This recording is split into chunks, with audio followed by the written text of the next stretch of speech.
نحمده ونصلي علی رسولہ الکریم اما بعد۔ مجھے افسوس ہے کہ میری علالت کی وجہ سے 2 ہفتوں کا درس میں ناغہ ہوا ہے۔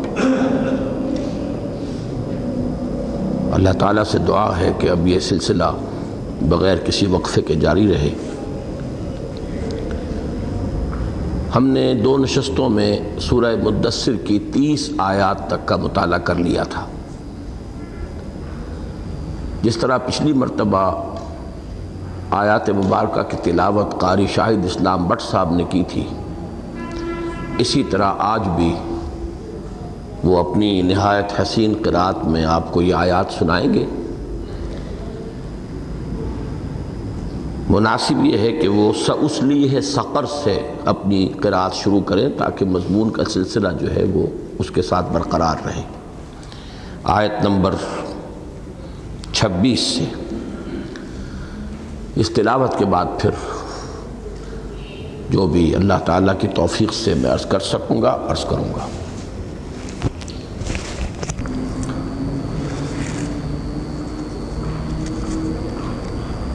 اعوذ باللہ من الشیطان الرجیم،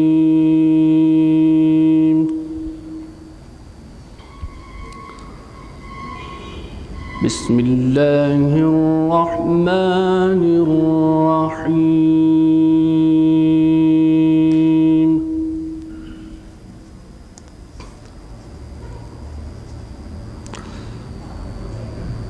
سأصليه سقر وما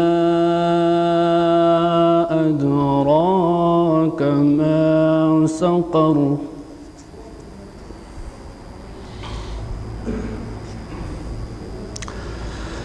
لا تبقي ولا تذر لواحة للبشر عليها 19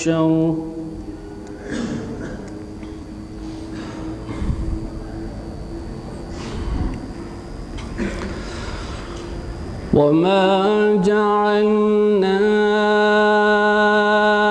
أصحاب النار إلا ملائكة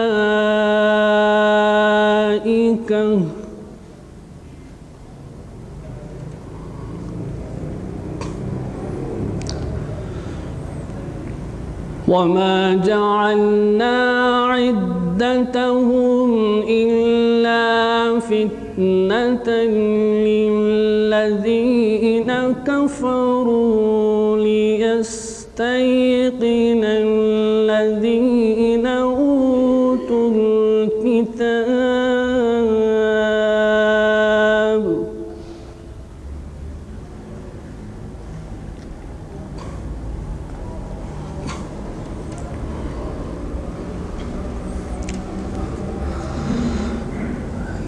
ليستيقن الذين أوتوا الكتاب ويزداد الذين آمنوا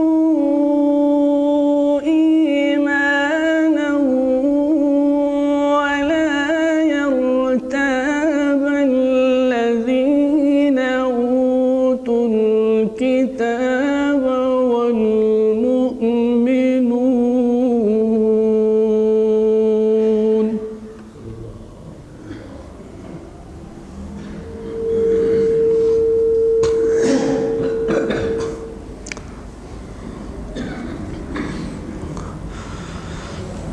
ولا يرتاب الذين أوتوا الكتاب والمؤمنون وليقول الذين في قلوبهم مرض والكافرون ماذا أراد الله بهذا مثلا،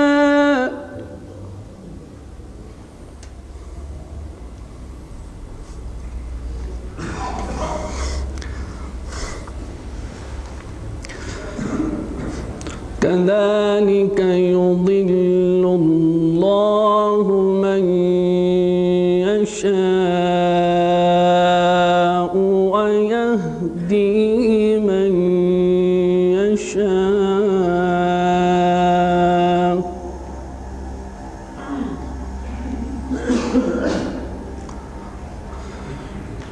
وما يعلم جنود ربك إلا هو وما هي إلا ذكرى للبشر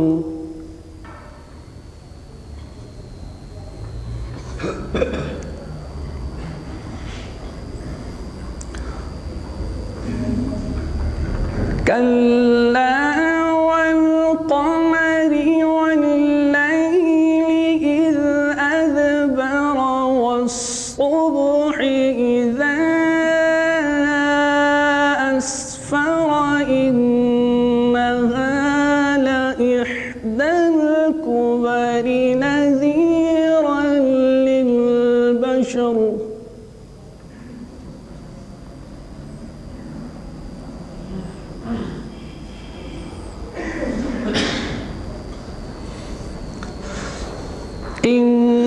إنها لإحدى الكبر نذيرا للبشر لمن شاء منكم أن يتقدم أو يتأخر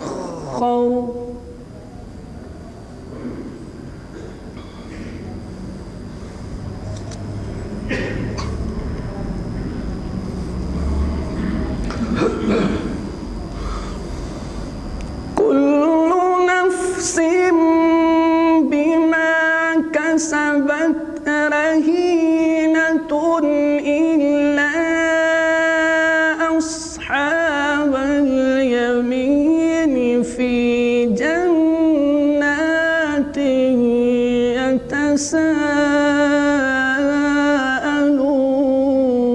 يتساءلون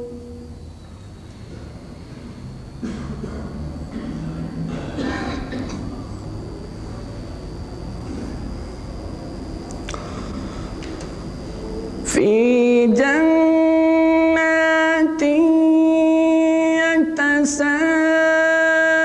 يتساءلون عن المجرمين ما سلككم في سقر قالوا لم نك من المصلين ولم نك نطعم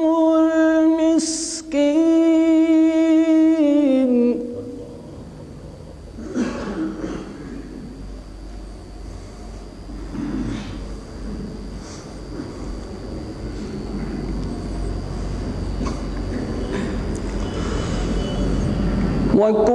وكنا نخوض مع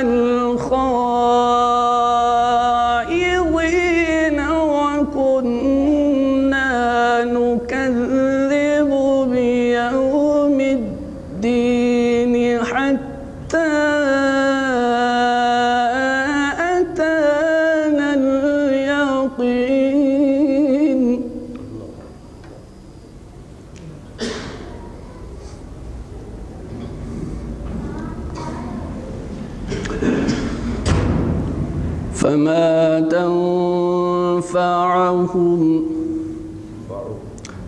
فما تنفعهم شفاعة الشافعين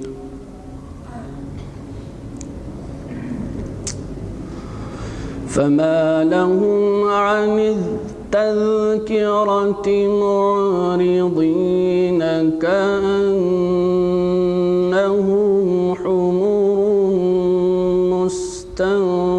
مستنفرة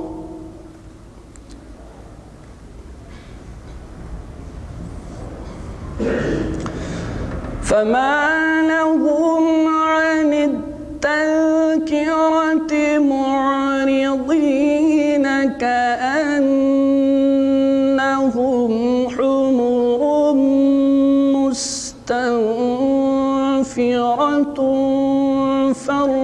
فرت من قسورة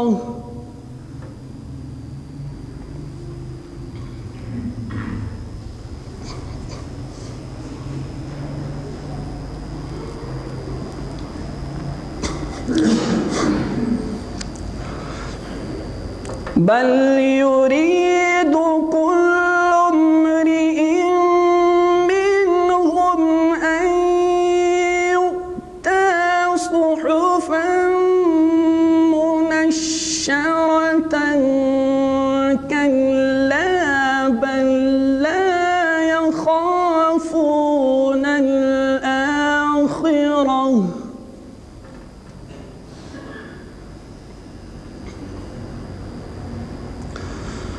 كلا إنه تذكرة فمن شاء ذكره وما يذكرون إلا أن يشاء الله هو أهل التقوى وأهل المغفرة صدق الله العظيم. السلام على عباده الذين اصطفى خصوصاً على أفضلهم وخاتم النبيين محمد الأمين وعلى آله وصحبه أجمعين. أما بعد فأعوذ بالله من الشيطان الرجيم. بسم الله الرحمن الرحيم. رب اشرح لي صدري ويسر لي أمري واحلل عقدة من لساني يفقهوا قولي. اللهم ربنا ألهمنا رشدنا وأعذنا من شرور أنفسنا. اللهم أرنا الحق حقا وارزقنا اتباعه وأرنا الباطل باطلا وارزقنا اجتنابه. اللهم ربنا زدنا إيمانا وهدى وعلما نافعا وعملا صالحا متقبلا آمين يا رب العالمين.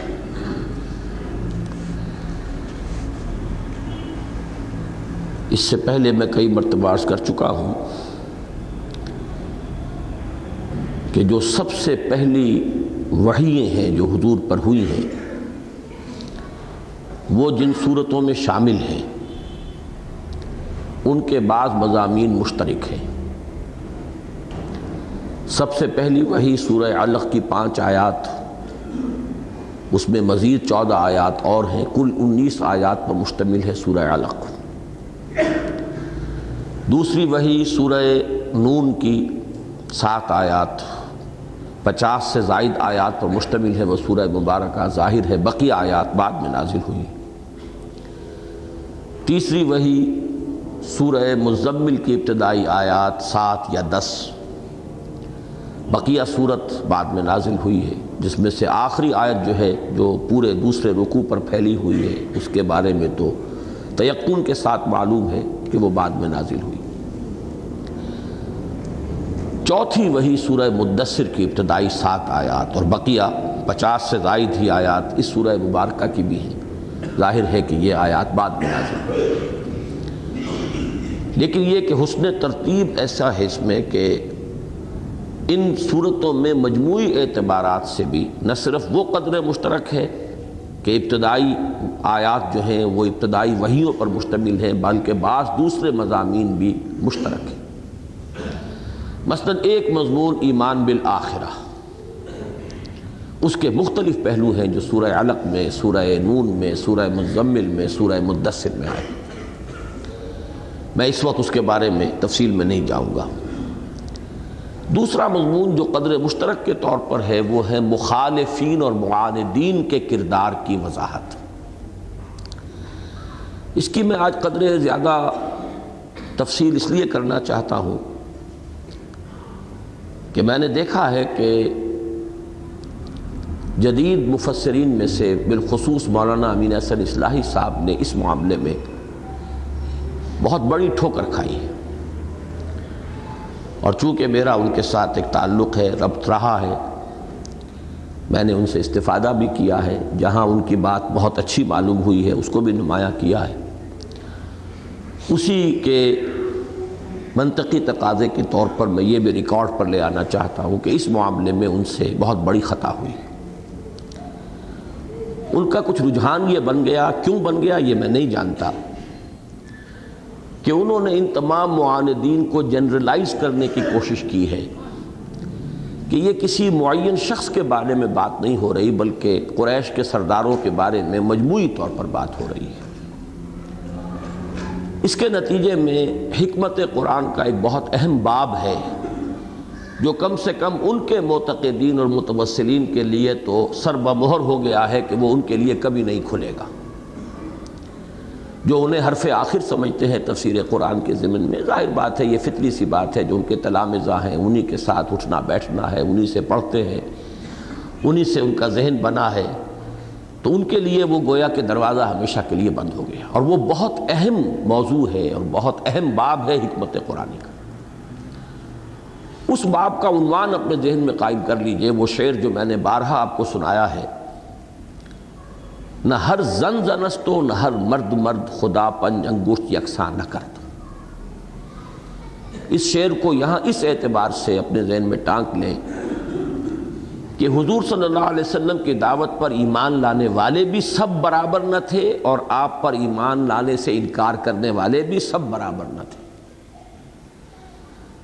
گر حفظ مراتب نہ کنی زندگی، اگر آپ نہیں سمجھیں گے کہ ان میں فرق ہے مراتب کا، مرتبے کا، مقام کا، لیول کا، تو اور تو کسی کو نقصان نہیں ہوگا، خود آپ کو نقصان ہوگا، آپ کی فکر میں ایک گوشہ جو ہے بڑا تشنا رہ جائے گا۔ جیسے ہمیں معلوم ہے جو لوگ ایمان لے آئے ظاہری طور پر، قانونی طور پر، ان میں بدترین لوگ بھی تھے، منافقین، جو بدترین ہیں۔ قرآن مجید میں جتنا غضب کے منافقین پر بھڑکتا ہے اتنا کھلے کفار پر نہیں بھڑکتا اللہ کا۔ قانوناً وہ مسلمان تھے۔ پھر ان میں سے جو لوگ آگے بڑھیے صادقین تھے، سچے تھے، لیکن ضعفاء تھے، کمزور تھے۔ ہر طرح کے لوگ ہر دور میں رہے ہیں۔ حضور کی وہ حدیث میں نے کل بھی جمعے میں بھی سنائی تھی کہ المومن القوی خیر من المومن الضعیف، قوی مومن بہتر ہے ضعیف مومن سے، تو یہ فرق بھی ہمیشہ رہتا ہے۔ ایسے لوگ بھی تھے کہ جو ایمان میں سچے تھے، منافق نہیں تھے۔ پھر منافقین میں کئی مرتبہ عرض کر چکا ہوں، سب برابر نہیں تھے۔ ٹی بی کی تھرڈ سٹیج کی طرح کوئی فرسٹ سٹیج پر تھا، کوئی سیکنڈ سٹیج پر تھا، کوئی تھرڈ سٹیج پر تھا۔ ان سے آگے آئیے تو ضعفاء تھے، کمزور تھے سچے مخلص۔ ان سے آگے آئیے تو جو پختہ اور قوی عقیدے والے اور پورے ایمان والے تھے، ان میں بھی فرق براتری۔ ان میں وہ بھی ہیں کہ جن کو قرآن مجید کہتا ہے کہ وَالسَّابِقُونَ الْأَوَّلُونَ مِنَ الْمُهَاجِرِينَ وَالْأَنصَارِ، ان کے بعد وہ ہیں وَالَّذِينَ اتَّبَعُوهُمْ بِإِحْسَانٍ۔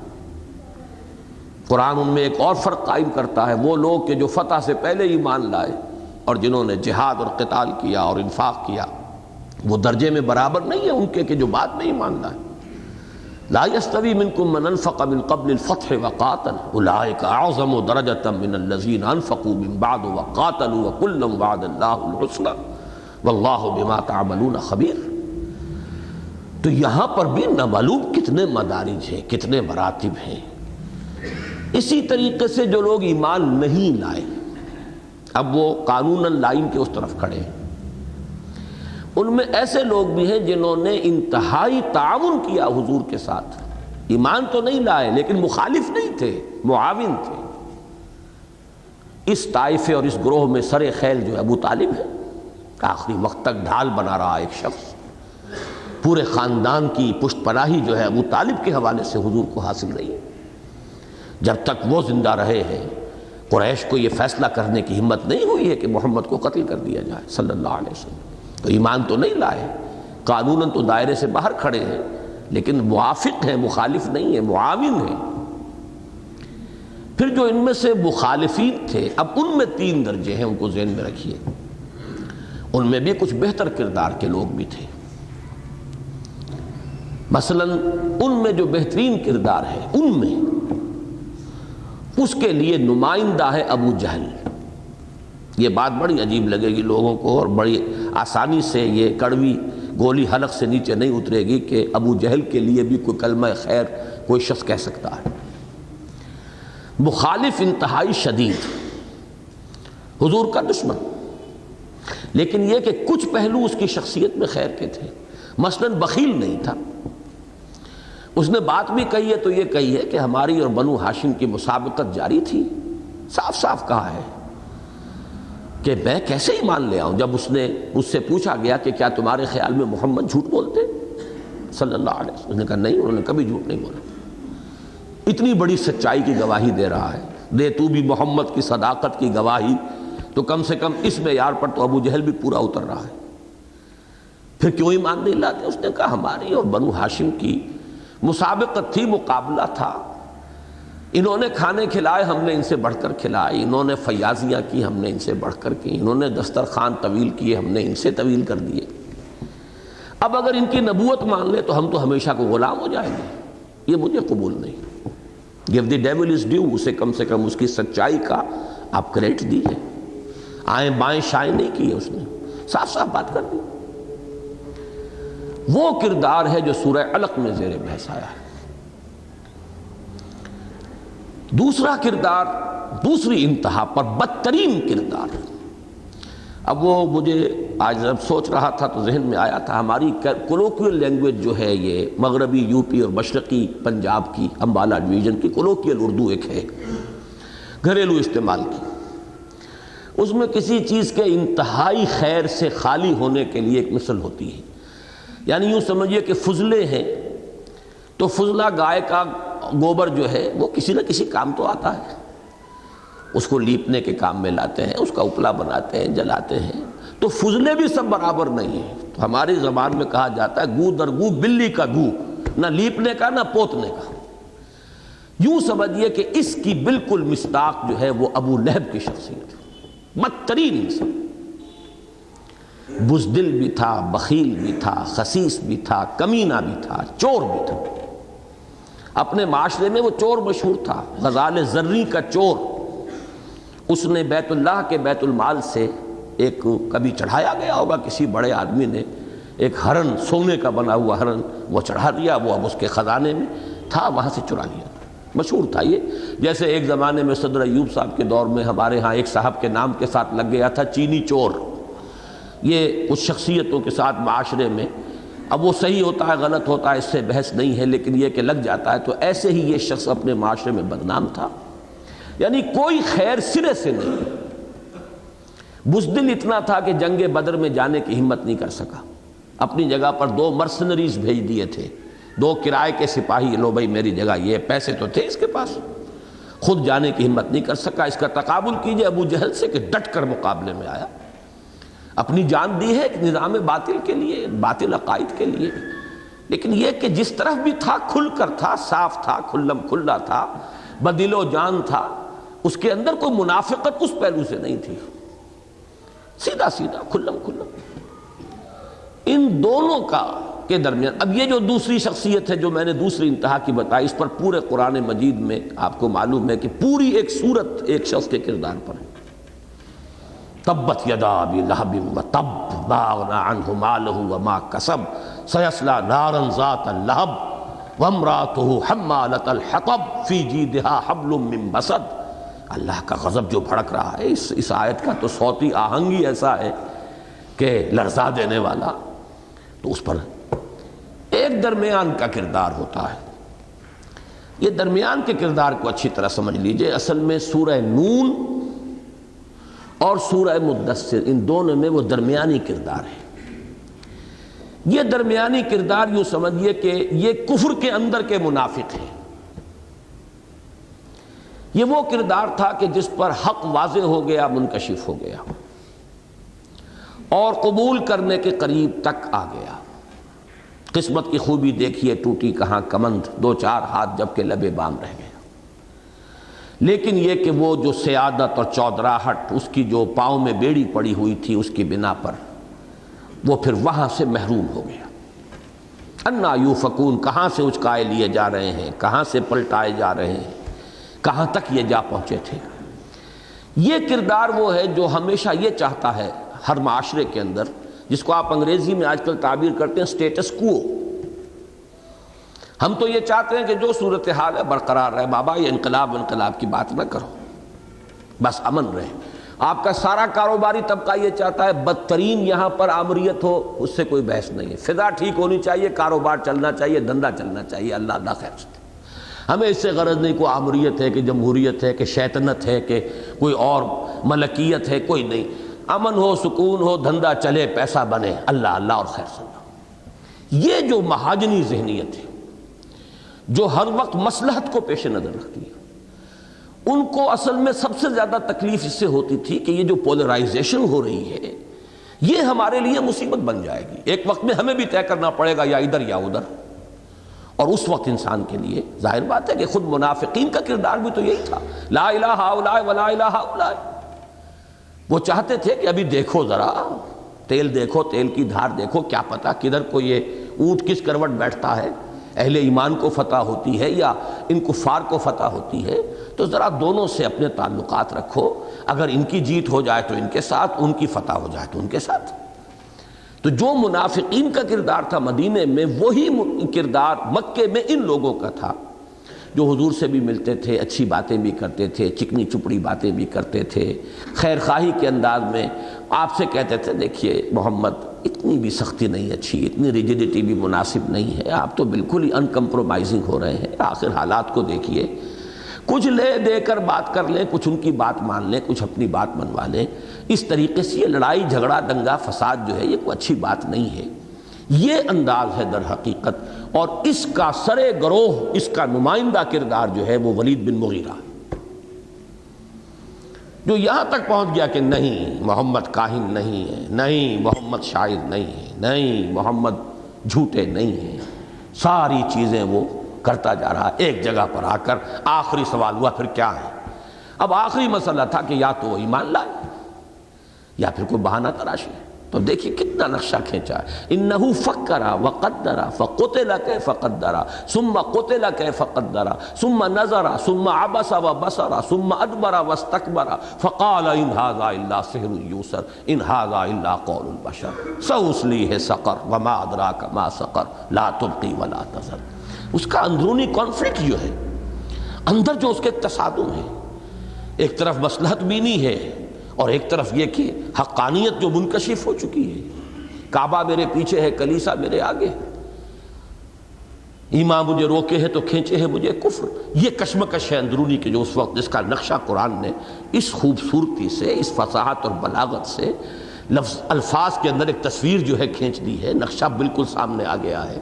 اب اس کو کہنا کہ یہ عام بات ہے، یہ میں سمجھتا ہوں کہ بڑی ہی محرومی کی بات ہے، میں اس سے ہلکا لفظ استعمال نہیں کر سکتا۔ اسی طریقے سے یہی وہ کردار ہے جس پر کہ سورہ نون میں بات ہوئی، اور وہاں جو دوسرا پہلو میں نے آج آپ کے سامنے واضح کیا وہ کھل کر آیا ہے۔ اس نے چاہا تھا کہ کوئی لے دے کر معاملہ ہو جائے، مداہنت ہو جائے، تو حضور کو کیا حکم دیا گیا؟ فَلَا تُطِعِ الْمُكَذِّبِينَ وَدُّوا لَوْ تُدْهِنُ فَيُدْهِنُونَ۔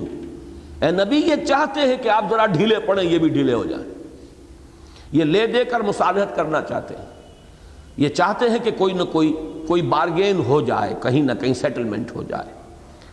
وَلَا تُطِعْ كُلَّ حَلَّافٍ مَّهِينٍ هَمَّازٍ مَّشَّاءٍ بِنَمِيمٍ مَّنَّاعٍ لِّلْخَيْرِ مُعْتَدٍ أَثِيمٍ عُتُلٍّ بَعْدَ ذَلِكَ زَنِيمٍ أَن كَانَ ذَا مَالٍ وَبَنِينَ اذا تتلى عليه آیاتنا قال اساطیر الاولین سنسمه على الخرطوم۔ یہ غضب، یہ جلال اور ایک شخص کا اس طرح پن پوائنٹ کیا جانا، اب اس کو بھی یہ کہا جائے کہ یہ جنرلائزڈ ہے، بس عام لوگوں کے بارے میں ہے، تو میں اس کے بارے میں یہ کہوں گا بہت بڑی محرومی ہے، جس کے نتیجے میں اصل میں یہ اہم باب ہے حکمت قرآنی کا، جو سر بمہر ہو گیا ہے کم سے کم ان لوگوں کے لیے جو ان کے عقیدت مند ہیں۔ سب سے خطرناک کردار یہ ہوتا ہے مداہنت کی تلقین کرنے والے، بڑے مخلصانہ انداز میں مصالحت کا سبق پڑھانے والے، یہ مارے آستین ہیں۔ یہی بات چل کر مدینے میں ہوئی ہے. کچھ لوگ تھے اہل کتاب میں سے جو چاہتے تھے کہ مصالحت ہو جائے، اور حضور کو وارن کیا گیا ہے لن ترضى عنك اليهود ولا النصارى حتى تتبع ملتهم. اے نبی اس دام ہم رنگ زمین میں کہیں آپ نہ آ جائیے گا، یہ کبھی راضی نہیں ہوں گے جب تک کہ آپ کو اپنے پیچھے نہ لگا لیں. یہ ماننے والے نہیں. یہ ہر انقلابی تحریک کا خاصہ، جن حضرات کے سامنے یا تو ہے ہی نہیں سرے سے، کبھی رہا ہی نہیں، یا اب کسی وجہ سے نہیں رہا، ختم ہو گیا ہے. یہ تحریکی عنصر جو ہے قرآن مجید کا، حرکی عنصر، ایک انقلابی، ایک تحریک کا ایک معاملہ جو اس کے اندر رچا بسا ہوا ہے، جو جن کے ذہنوں کے اندر وہ چیپٹر کلوز ہو گیا ہے، فہم قرآن کا ایک بہت بڑا حصہ جو ہے اس کا دروازہ ان کے لیے بند ہو گیا. تو یہ اچھی طرح سمجھ لیجئے کہ یہ کردار وہ ہے. بدترین کردار ابو لہب، بہترین کردار، اس پر تو تفصیلی گفتگو اس وقت تو بس ہضم کر لیجئے اسے کسی طریقے سے. ہضم نہ کرے تو ابھی کہیں ٹکا لیجئے، چلیے بعد میں اس پر گفتگو کریں گے. لیکن ایک بات میں آپ کو یہاں بتا دوں، حضور صلی اللہ علیہ وسلم نے ہم وزن قرار دیا ہے عمر فاروق اور ابو جہل کو. دونوں کو پیش کیا، اللہ ان میں سے ایک کو ضرور قبول فرما لے. تو کوئی تو شخصیت کے اندر مشابہت ہے، کوئی وجہ. عمر فاروق کا بھی مزاج یہی ہے، مردانگی، شجاعت. دشمن ہے تو تلوار لے کر چلے ہیں مارنے کے لیے، قتل کرنے کے لیے، اور اگر ہاتھ میں ہاتھ دے دیا ہے تو ہم تن ساتھ ہیں. یہ منافقت نہیں، بیچ بیچ کی بات نہیں، یا ادھر یا ادھر، یہی کردار. اور پھر یہ کہ اس میں بہادری ہے، شجاعت ہے. حق کے لیے وہی بہادری، وہی شجاعت حق کے لیے استعمال ہو گئی، عمر فاروق بن گئے. اگر خدا نہ خواستہ ایمان نہ لاتے، قرائے فال ابو جہل کے لیے نکل گیا ہوتا، اللہ اسے منتخب کر لیتے، تو پھر وہ ابو جہل فاروق بن گیا ہوتا. وہ بلکہ اب تو ابو جہل نام نہ رہتا اس کا پھر، بلکہ ابو الحکم اس کا نام تھا اصل میں. اور یہ کہ یہ جو ہے محروم رہ جاتے. لیکن یہ کہ کیوں، آخر کوئی وجہ ہے، کوئی ایک توازن ہے کہ جس کی وجہ سے حضور پیش کر رہے ہیں. عمرو ابن ہشام، اصل میں عمرو نام ہے اس کا، ہشام کا بیٹا عمرو. تو ویسے وہ ابو الحکم کہلاتا تھا، حکمتوں کا باپ، بہت وہ سمجھا جاتا تھا بڑا حکیم اور دانا آدمی ہے. لیکن یہ کہ ابو جہل وہ اپنے مزاج کے اعتبار سے ککھڑ اور ہر وقت لڑنے بھیڑنے والا. یہی معاملہ حضرت عمر کا تھا. حضرت عمر بھی چلتے کو جب تک کندھا نہیں مار لیتے تھے انہیں چین نہیں آتا تھا. ایمان لانے سے پہلے جو ہے ان کا یہی تھا کشتی کا چیلنج. اور وہی چیلنج انہوں نے ہجرت کے وقت جب نکلے وہ چیلنج دیا ہے کہ جس کسی کی خواہش ہو کہ اس کی ماں اسے روئے، میں جا رہا ہوں ہجرت کرتا ہوا مدینے کی طرف، وہ آئے اس پہاڑی کے پیچھے مجھ سے مقابلہ کر لیں. تو صاف صاف وہی انداز. تو حضور کی ایک بڑی پیاری حدیث ہے، حکمت کا بہت بڑا خزانہ. الناس کالمعادن خیارہم فی الجاہلیت خیارہم فی الاسلام اذا فقہوا. انسانوں کی مثال معدنیات کی سی ہے. جو جاہلیت میں ان میں سے بہتر تھے وہی اسلام میں بہتر ہوئے. جو جاہلیت میں، وہی بات میں کہہ رہا ہوں، وہ بلی کا فضلہ جو ہے وہ تھے، وہ اسلام میں بھی آئے تو فضلے ہی رہے. وہ پھر منافق ہی بنیں گے، ان کے اندر خیر کہاں سے آ جائے گا. سونے کی اور ہوگی، آپ اس کو صاف کریں گے سونا بن جائے گا. چاندی کی اور ہے تو چاندی بنے گا. اگر لوہے کی ہے تو لوہا ہی بنے گا، سونا کیسے بن جائے گا. لہذا الناس کالمعادن، معدنیات کی مثال ہے لوگوں کی. خیارہم فی الجاہلیت خیارہم فی الاسلام. ان میں جو جاہلیت میں بہترین تھے وہی اسلام میں بہترین ہوئے. اور اس میں ایک روایت میں آگے الفاظ آتے ہیں اذا فقہوا، جب ان کو تفقہ بھی حاصل ہو جائے، دین کا فہم بھی حاصل ہو جائے. سیکل جو ہے وہ فہم دین سے ہوتا ہے، تفقہ سے ہوتا ہے. کہ گویا کہ وہ سونے کی اور اب جو چمکتا ہوا کندن بنا ہے سونا، تو وہ اذا فقہوا سے ہوا ہے. اصل فہم، اصل سمجھ انہیں حاصل ہو جائے. تو اس کو ذہن میں اچھی طرح پکا لیجئے اس مضمون کو. اور خاص طور پر چونکہ مولانا اصلاحی صاحب نے اس معاملے میں، میں حیران ہوں کہ کیا ان پر بیتی ہے. اور در حقیقت یہ ایک نتیجہ بھی ہے اس محرومی کے اندر، ایک دخل حاصل ہے اس کو کہ وہ اسلاف سے بالکل کٹ گئے، کٹنے کا رجحان پیدا ہو گیا. آپ اسلاف میں سب کو دیکھیں گے کہ متفق ہیں بالکل کہ یہاں ولید بن مغیرہ کا ذکر ہے، اختلاف ہی نہیں. لیکن ان سے ہٹ کر چلنے کا اگر کوئی خاص کوئی رجحان پیدا ہو جائے، ضرور اپنی کو علیحدہ بات کہنے کا، تو پھر یہ بھی در حقیقت انسان کے لیے بڑی محرومی کے اس کا ذریعہ بن جانے والی بات ہے۔ اس لیے میں نے چاہا کہ اس بات کو واضح کر دوں۔ اب آگے چلیے آج کا ہمارا سبق، چونکہ میں نے تلاوت بھی شروع کروائی تھی آیت نمبر 26 سے، سأصلیہ سقر، میں ان قریب اسے جھونک دوں گا سقر میں۔ اب سقر جہنم کے بہت سے نام ہیں جو قرآن مجید میں آئے ہیں، ان میں سے ایک نام سقر بھی ہے۔ یہ بھی ہو سکتا ہے جہنم کے بہت سے شعبے ہوں، بہت سے طبقات ہوں، اس لیے کہ سورہ نساء میں یہ آیت آئی ہے ان المنافقین فی الدرک الاسفل من النار، منافق جو ہیں وہ آگ کے سب سے نچلے طبقے میں ہوں گے، تو طبقات ہیں اس کے، وہاں شدت کی کمی بھی ہے۔ آج چونکہ ابو طالب کا ذکر ہوا ہے تو حضور کی یہ حدیث بھی ہے کہ جہنم میں سب سے ہلکا عذاب ابو طالب کو ہوگا، لیکن وہ ہلکا عذاب بھی کیا ہے کہ آگ کی 2 جوتیاں انہیں پہنائی جائیں گی جس کے زیر اثر ان کی کھوپڑی میں بھیجا ایسے پکے گا جیسے ہنڈیا پکتی ہے چولہے کے اوپر۔ تو وہاں مختلف جو ہے عذاب ہیں، ان کے اعتبار سے طبقات کے نام ہو سکتے ہیں، جہنم میں بہت سی ہو سکتی ہے، واللہ اعلم۔ سقر بھی ایک نام، سأصلیہ سقر وما ادراک ما سقر، یہ ہم آیتیں پڑھ چکے ہیں۔ تم کیا سمجھے، تمہیں کیا معلوم کہ وہ سقر کیا ہے؟ لا تبقی ولا تذر، نہ باقی رکھے نہ چھوڑے۔ یعنی کوئی بلا ہے کسی کو چمٹی ہوئی ہے تو 2 شکلیں ہوتی، یا تو اس کو ہلاک کرنے کے در پہ ہو، یا اگر وہ چاہے کہ ابھی سے زندہ رکھنا ہے تو پھر چھوڑ دیتی ہے۔ بلی چوہے سے کھیلتی ہے، آپ نے دیکھا ہوگا، تو کچھ دیر اس کو پھر چھوڑ دیتی ہے، اس کو پھر پکڑتی ہے، پھر بھمبوڑتی ہے، پھر چھوڑ دیتی ہے۔ لیکن وہ جہنم ایسی ہے، نہ چھوڑے اور نہ باقی رکھے۔ ثم لا يموت فیہا ولا یحیا، معلوم ہوتا ہے کہ چپٹی ہوئی تو ایسی ہے جیسے نہیں چھوڑے گی، ختم کر دے گی، لیکن یہ کہ وہ باقی جو ہے اس کو مارتی بھی نہیں۔ تو ثم لا يموت فیہا ولا یحیا، لواحۃ للبشر، لواحہ کے 2 معنی میں نے اس کو درس کیے تھے۔ ایک تو حالت بگاڑ دینے والی، غیر کر دینے والی شے، اور اس کو یوں سمجھیے ہمارے محاورے میں حلیہ بگاڑ دینے والی شے، اور دوسرا لاح یلوح لوحا، لمع کے معنی میں بھی آتا ہے چمک جانا۔ تو اس کے لیے دوسرے معنی یہ ہے، حضرت حسن بصری رحمۃ اللہ علیہ نے یہ ترجیح دی ہے ان معنی کو کہ وہ لوگوں کے بالکل نگاہوں کے سامنے ایک دم روشن ہو جائے گی، یہ ہے وہ جہنم جس کا تم سے وعدہ کیا گیا تھا۔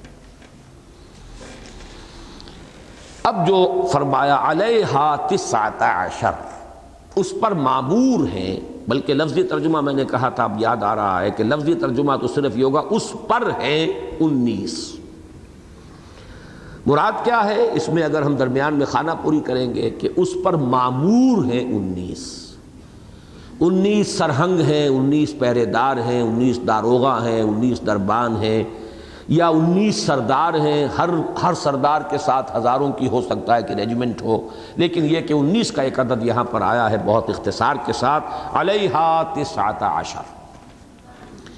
یہاں تک تو یہ سورہ مبارکہ ایک خاص ردم سے چلی آ رہی ہے۔ اگلی آیت جو ہے 31 نمبر، یہ اس کے مزاج سے بہت ہٹ کر ہے، اپنے مضامین کے اعتبار سے، الفاظ کے اعتبار سے۔ پھر یہ کہ آپ ذہن میں نقشہ قائم کر لیجئے، میرے اس مصحف میں 12 سطروں میں 30 آیتیں آئی ہیں، اور یہ اکیلی آیت جو ہے جو یہاں سے شروع ہو رہی ہے یہ 6 سطروں میں ہے، گویا کہ 15 آیات کے مساوی ہے اس صورت کے حجم کے اعتبار سے یہ ایک آیت جو آ رہی ہے۔ ایک تو مشابہت پیدا ہو گئی اس سے سورہ مزمل سے، جوڑا ہے نا، اس میں بھی 19 آیات وہ اپنے خاص ردم پر چلی آ رہی ہیں، خاص آہنگ ہے، لیکن یہ کہ پھر 20ویں آیت جس پر کہ دوسرا رکوع مشتمل ہے، یا جیسے کہ حضرت عبداللہ ابن عباس رضی اللہ تعالیٰ عنہما کا میں نے ایک قول آپ کو بتایا کہ وہ انہیں 2 آیتیں سمجھتے ہیں، تو بہرحال وہ اتنی طویل۔ اسی طریقے سے یہاں بھی ہم دیکھ رہے ہیں کہ ایک آیت انتہائی طویل ہے، اور اس صورت کی ایوریج جو ہے 15 آیتوں کے مساوی ایک آیت ہے۔ فرمایا وَمَا جَعَلْنَا أَصْحَابَ النَّارِ إِلَّا مَلَائِكَةً، اس کا پس منظر سمجھ لیجئے۔ جب یہ آیت اتری 19 پر، اس پر معمور ہے 19، تو اس کا استہزاء شروع ہوا بہت زوردار انداز میں، بڑا ٹھٹھا لگا۔ اچھا جی بس 19؟ مختلف واقعات مفسرین نے مختلف روایات دی ہیں۔ ابو جہل نے کہا لو بھائی وہ ابن کبشہ یہ کہتا ہے کہ 19 ہے، تو تمہاری مائیں تمہیں روئیں، 19 کو بھی نہیں سنبھال سکو گے؟ کسی نے ایک نے کہا جی 17 کے لیے تو میں کافی ہوں، 2 کا آپ بندوبست کر لیجئے، کسی نے کہا کہ 10 کے لیے میں کافی ہوں، 9 کا سب لوگ کر لیں، کسی نے کہا میں 19 کے لیے کافی ہوں۔ بڑا کوئی پہلوان تھا، ابو الاسدین، 2 شیروں کا باپ تھا وہ، اس نے کہا میں 19 سنبھال لوں گا، آپ کو فکر نہ کریں۔ تو کیا ڈراوا خط کیا ہے، 19 ہے کل۔ تو یہ جو استہزاء اور تمسخر اور مذاق اڑنا شروع ہوا اس پر، اب یہ ہے در حقیقت پس منظر میں کیفیت، اس کے ساتھ اب یہ آیت نازل ہو رہی ہے۔ وَمَا جَعَلْنَا أَصْحَابَ النَّارِ إِلَّا مَلَائِكَةً۔ اول تو یہ کہ اس کے بارے میں یہ تو یقین کے ساتھ معلوم ہو گیا کہ یہ اس کے ساتھ نازل نہیں ہو سکتی۔ وہ تو جب استہزاء ہوا، تمسخر ہوا، مذاق اڑا، تبھی تو اس کے لیے ایک یوں سمجھیے کہ اوکیزن، ایک موقع بنا کے اس کی وضاحت کی جائے۔ لیکن کتنا فصل ہے یہ ہم یقین سے نہیں کہہ سکتے۔ میرا اپنا گمان یہ ہے، اور اس آیت کی جو داخلی گواہیاں اور شواہد ہیں اس کے بنا پر، یا تو یہ مدنی صورت ہے، بالکل ابتدائی دور کی مدنی، اس لیے کہ سورہ بقرہ کے الفاظ کے ساتھ اس کے الفاظ بہت ہی قرب رکھنے والے ہیں، اور یا پھر یہ ہے کہ جس طریقے سے وہ آیت جو ہے وہ بھی جو ہے وہ تقریباً یا تو یعنی مدنی ہے، سورہ مزمل کا دوسرا رکوع جو ہے، اور یا یہ ہے کہ وہ مکی دور کے آخری زمانے میں نازل ہوئی ہے، اسی طرح کا زمانہ جو ہے اس کا بھی ہے۔ وَمَا جَعَلْنَا أَصْحَابَ النَّارِ إِلَّا مَلَائِكَةً، پہلی نفی تو یہ کی گئی کہ ہوش میں آؤ، یہ انسان نہیں ہے تمہاری طرح کے اس گوشت پوست کے بنے ہوئے انسان جن سے کشتی کرنے کا، اور جن میں سے 19 یا 17 یا 10 کو ایک آدمی سنبھالنے کے قابل جو اپنے آپ کا اعلان کر رہا ہے۔ وَمَا جَعَلْنَا أَصْحَابَ النَّارِ إِلَّا مَلَائِكَةً، اصحاب النار سے مراد ہے یعنی آگ پر معمور جو ہیں کارندے، آگ والے سے مراد جہنمی نہیں معاذ اللہ، بلکہ یہ کہ جو وہاں معمور ہیں، ہم نے انہیں بنایا ہے فرشتہ، وہ فرشتے ہیں وہاں پر معمور، اللہ کی فوج جو ہے وہ فرشتوں پر مشتمل ہے، وہ انسانوں پر نہیں ہے۔ وَمَا جَعَلْنَا أَصْحَابَ النَّارِ إِلَّا مَلَائِكَةً وَمَا جَعَلْنَا عِدَّتَهُمْ إِلَّا فِتْنَةً لِلَّذِينَ كَفَرُوا، اور ہم نے ان کی جو تعداد بیان کر دی، یہاں جعلنا ہم نے نہیں ٹھہرائی ان کی تعداد، مراد کیا ہے کہ ہم نے جو اس کا اظہار کیا ہے یہاں پر، جو اسے بیان کر دیا ہے، وہ اس لیے نہیں ہے وہ وَمَا جَعَلْنَا عِدَّتَهُمْ إِلَّا فِتْنَةً لِلَّذِينَ كَفَرُوا، مگر اس لیے کہ وہ فتنہ بن جائے ان کافروں کے لیے۔ یہاں ذرا اس لفظ فتنہ کے حوالے سے قرآن مجید کے حکمت اور فلسفے کے ایک بہت اہم حصے کو دوبارہ سمجھ لیجیے۔ یہ لفظ تو بار بار آیا ہے ہمارے منتخب نصاب میں بھی، اس مسلسل درس میں بھی۔ فتنہ کہتے ہیں کسوٹی کو، جس پر کسی چیز کو رگڑ کر معلوم ہو جائے کہ یہ کھری ہے کہ کھوٹی ہے، یہ فتنہ ہے۔ تو یہ لفظ کئی معنوں میں آتا ہے، چونکہ پوری انسانی زندگی کا فلسفہ از روئے قرآن یہی ہے، خلق الموت والحیات لیبلوکم ایکم احسن عملا۔ یہ پوری زندگی گویا کہ فتنہ ہے، ہم آزمائے جا رہے ہیں، ہمیں پرکھا جا رہا ہے، وی آر بینگ ٹیسٹڈ، ہمارا امتحان ہو رہا ہے، یہ دار المحن ہے، دار الامتحان ہے، ہر چیز کے ذریعے سے آزمایا جا رہا ہے، خوشی کے ذریعے سے، غمی کے ذریعے سے، نقصان کے ذریعے سے، کہیں سے دولت مل گئی ہے تو آزمایا جا رہا ہے، کبھی دے کر کبھی چھین کر، یہ ہر مختلف صورتیں جو ہے یہ در حقیقت آزمائش کی ہے۔ خلق الموت والحیات لیبلوکم ایکم احسن عملا، اسی معنی میں جن چیزوں سے انسان کو کوئی خصوصی محبت اور لگاؤ ہے وہ خاص طور پر فتنہ بن گئی۔ المال والبنون زینت الحیات الدنیا، یہ مال اور بیٹے جو ہیں دنیا کی زندگی کی زینت ہے، لہذا اسی لیے فرمایا انما اموالکم واولادکم فتنہ، تمہارے یہ اموال اور اولاد تمہارے حق میں فتنہ ہے۔ اللہ تعالیٰ تمہیں ٹیسٹ کر رہا ہے کہ ان کی محبت میں گرفتار ہو کر غلط راستوں پر پڑ جاتے ہو، یا یہ کہ اللہ کو پہچانتے ہو، اللہ کے حکم پر چلتے ہو، اور ان کی محبت تمہیں کبھی جادہ حق سے اور صراط مستقیم سے منحرف نہیں کر پاتی، یہی امتحان ہو رہا ہے۔ تو جس چیز کے لیے انسانی نفس کے اندر جتنی زیادہ کشش ہوگی اتنا ہی بڑا وہ فتنہ ہے اس کے لیے۔ انما اموالکم واولادکم فتنہ یا ایھا الذین آمنوا لا تلھکم اموالکم ولا اولادکم عن ذکر اللہ ومن یفعل ذلک فاولئک هم الخاسرون، سورہ منافقون میں، سورہ تغابن میں انما اموالکم واولادکم فتنہ، اور یہ مضمون تو بار بار آیا۔ اسی طریقے سے جب کہیں راہ حق پر چلتے ہوئے تکلیفیں آتی ہیں، مصیبتیں آتی ہیں، پرسیکیوشن ہے، تشدد ہے، جیلیں ہیں، پھانسی ہے، یہ سب سے بڑا فتنہ ہو گیا، یہ فتنہ ہے۔ ان الذین فتنوا المؤمنین والمؤمنات ثم لم یتوبوا فلہم عذاب جہنم ولہم عذاب الحریق. جن لوگوں نے اہل ایمان کو فتنوں میں ڈالا، آزمائشوں میں ڈالا، ان پرسیکیوشنز کی بھٹیوں کے اندر ڈالا ان کے لیے، اور پھر وہ توبہ انہوں نے نہیں کی، اگر بعد میں وہ ایمان لے آئے تو ٹھیک ہے، اس سے پہلے کا کیا دھرا صاف ہو جائے گا، لیکن یہ کہ اگر وہ ایمان لائے بغیر مر گئے اسی حالت میں تو ان کے لیے عذاب جہنم ہے، خالدین فیہا، اس میں ہمیشہ ہمیشہ رہیں گے. اب اس سے اگلی چوتھی بات میں آپ سے عرض کر رہا ہوں کہ قرآن مجید میں ایک فلسفہ یہ بھی ہے کہ اللہ تعالیٰ اہل ایمان کی آزمائش کے لیے اور جو اہل خباثت ہیں ان کے خبث کے پورے طور پر ظاہر کرنے کے لیے خصوصی صورتیں بھی پیدا کرتا ہے فتنے میں ڈالنے کے لیے، تاکہ جن کے اندر کھوٹ ہے وہ کھوٹ نمایاں ہو کر اوپر آ جائے. کھوٹ بھی اندر چھپا رہا تو وہ سزا کے مستحق کیسے ہوگے؟ کسی شخص کا اپنی خباثت کے متناسب سزا کا مستوجب ہونا اس پر منحصر ہے کہ اس کی خباثت ظاہر ہو.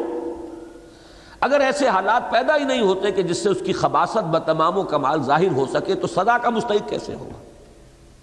یہ ہے اصل میں وہ باریک نقطہ فلسفہ قرآن مجید کی حکمت کا ایک اہم نقطہ، اور یہ ذرا خفی جو پہلو ہیں حکمت قرآنی کے ان میں سے ہے کہ اللہ تعالیٰ کی یہ بھی سنت ہے کہ وہ ایسی صورت پیدا کرتا ہے کہ جس سے خباثت جہاں ہے وہ خوب کھل کر واضح ہو جائے، جہاں گندگی ہے وہ گندگی پوری طرح نمایاں ہو جائے، جن کے اندر بدنیتی ہے ان کی بدنیتی پر اگر کوئی پردے پڑے ہوئے تو پردے چاک ہو جائیں، بدنیتی بالکل واضح ہو جائے.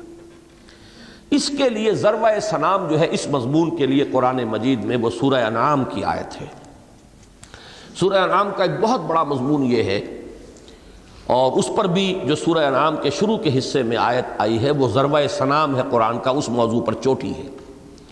وہ یہ کہ لوگ مطالبہ کرتے تھے کہ معجزہ دکھائیے، فلاں معجزہ دکھائیے، فلاں معجزہ دکھائیے، اور بڑھ چڑھ کر وہ کہتے تھے اپنے عوام کو دھوکہ دینے کے لیے قریش کے جو سردار اور چودھری تھے کہ خدا کی قسم ہم تو جاننا چاہتے ہیں آپ اگر واقعی اللہ کے رسول ہیں تو آپ معجزہ دکھائیے جیسے موسیٰ نے دکھایا تھا، معجزہ دکھائیے جیسے عیسیٰ نے دکھایا تھا، اس طرح کا معجزہ دکھائیے، ہم فوراً ایمان لے آئیں گے. ہمیں آخر حق سے کیا ہمیں قد ہے، ہمیں کیا بغض ہے، ہم تو حق کے طالب ہیں، لیکن یہ کہ معجزہ تو دکھائیں اس طرح کا.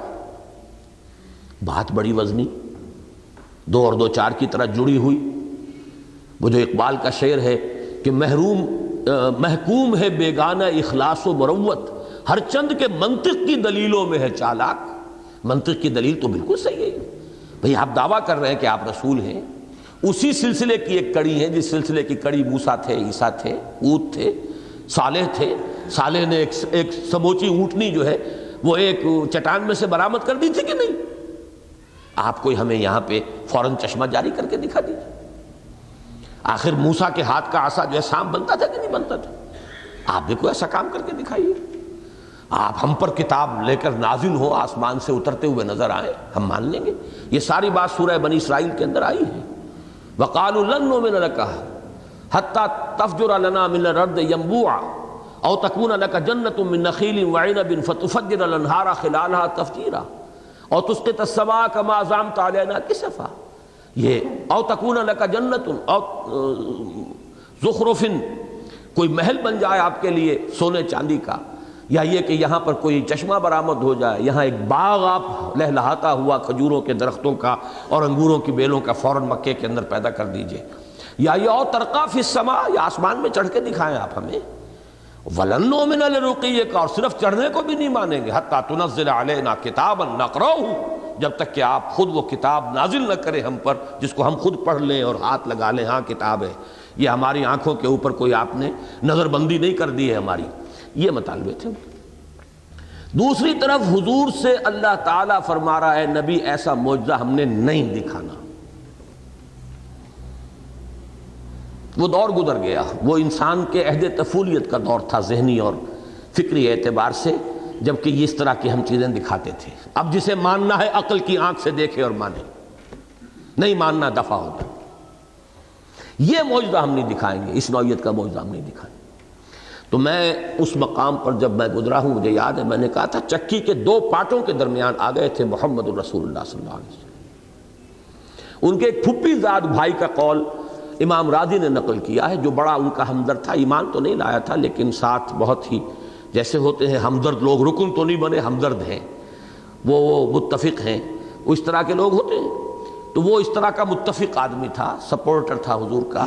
لیکن ایک محفل میں جب یہ ساری گفتگو ہوئی جس کا کہ ذکر ہوا ہے سورہ بنی اسرائیل میں، انہوں نے جو ہے گویا کہ حجت قائم کر دی محمد پر صلی اللہ علیہ وسلم، ہم ماننے کو تیار ہیں بھائی، آپ دکھائیے معجزہ، پھر ہم نہ مانیں تو ہم مجرم، اور نہیں دکھاتے تو اس کا مطلب یہ کہ کمی آپ کی طرف سے ہے۔ تو پھپھی زاد بھائی نے جاتے ہوئے کہا کہ محمد اب میں آپ کا ساتھ نہیں دے سکتا، آپ کی قوم نے آپ پر حجت قائم کر دی، اب یا تو آپ مطالبہ پورا کریں ورنہ یہ کہ آپ کی صداقت کو کیسے مانیں گے۔ آگے کہ چکی کے دو پارٹوں کے درمیان صلی اللہ علیہ وسلم، اس پر وہ ہے مضمون جو ہے سورہ، میں وہ اب چونکہ اتنی بحث میں نے کی ہے تو میں وہ آیات بھی آپ کو سنا دوں، کانپ جاتا ہوں میں جب بھی وہ آیات پڑھتا ہوں قرآن مجید کی۔ آیت نمبر 33-34 ہیں کہیں آس پاس۔ قد نعلم انہ لیحزنک الذی یقولون، اے نبی ہمیں خوب معلوم ہے کہ جو کچھ یہ لوگ کہہ رہے ہیں اس سے آپ کو حزن ہے، رنج ہے، غم ہے۔ فإنہم لا یکذبونک، تو اے نبی آپ کیوں اتنے ملول و غمگین ہوتے ہیں، یہ آپ کو تو جھوٹا نہیں کہہ رہے، ولکن الظالمین بآیات اللہ یجحدون، یہ ظالم تو ہماری آیات کا انکار کر رہے ہیں نا، غصہ آئے تو ہمیں آئے، رنج آئے تو ہمیں آئے، آپ کیوں اتنے ملول ہوتے ہیں۔ وَلَقَدْ كُذِّبَتْ رُسُلٌ مِّن قَبْلِكَ، اور اے نبی آپ سے پہلے بھی رسولوں کی تکذیب ہوئی ہے، آپ کو معلوم ہے۔ فَصَبَرُوا، انہوں نے صبر کیا۔ یاد کیجئے ہمارے بندے نوح نے 950 برس تک صبر کیا کہ نہیں کیا۔ اب یہ گویا کہ حضور کو دلجوئی بھی ہے، تسلی دینا بھی ہے، ہمت بندھانا بھی ہے، یہ ساری باتیں ظاہر بات ہے کہ نبی اللہ کے سامنے تو ظاہر بات ہے کہ ایک بچے کے مانند ہے جس کی تربیت اللہ فرما رہے ہیں، جن کی دلجوئی بھی ہے، تسلی بھی ہے۔ وَلَقَدْ كُذِّبَتْ رُسُلٌ مِّن قَبْلِكَ، آپ سے پہلے رسول، بہت سے رسول گزرے ہیں جن کو جھٹلایا گیا۔ فَصَبَرُوا عَلَىٰ مَا كُذِّبُوا، تو انہوں نے تو صبر کیا اس پر کہ جو تکذیب ان کی گئی۔ وَأُوذُوا، اور انہیں ایذائیں پہنچائی گئی۔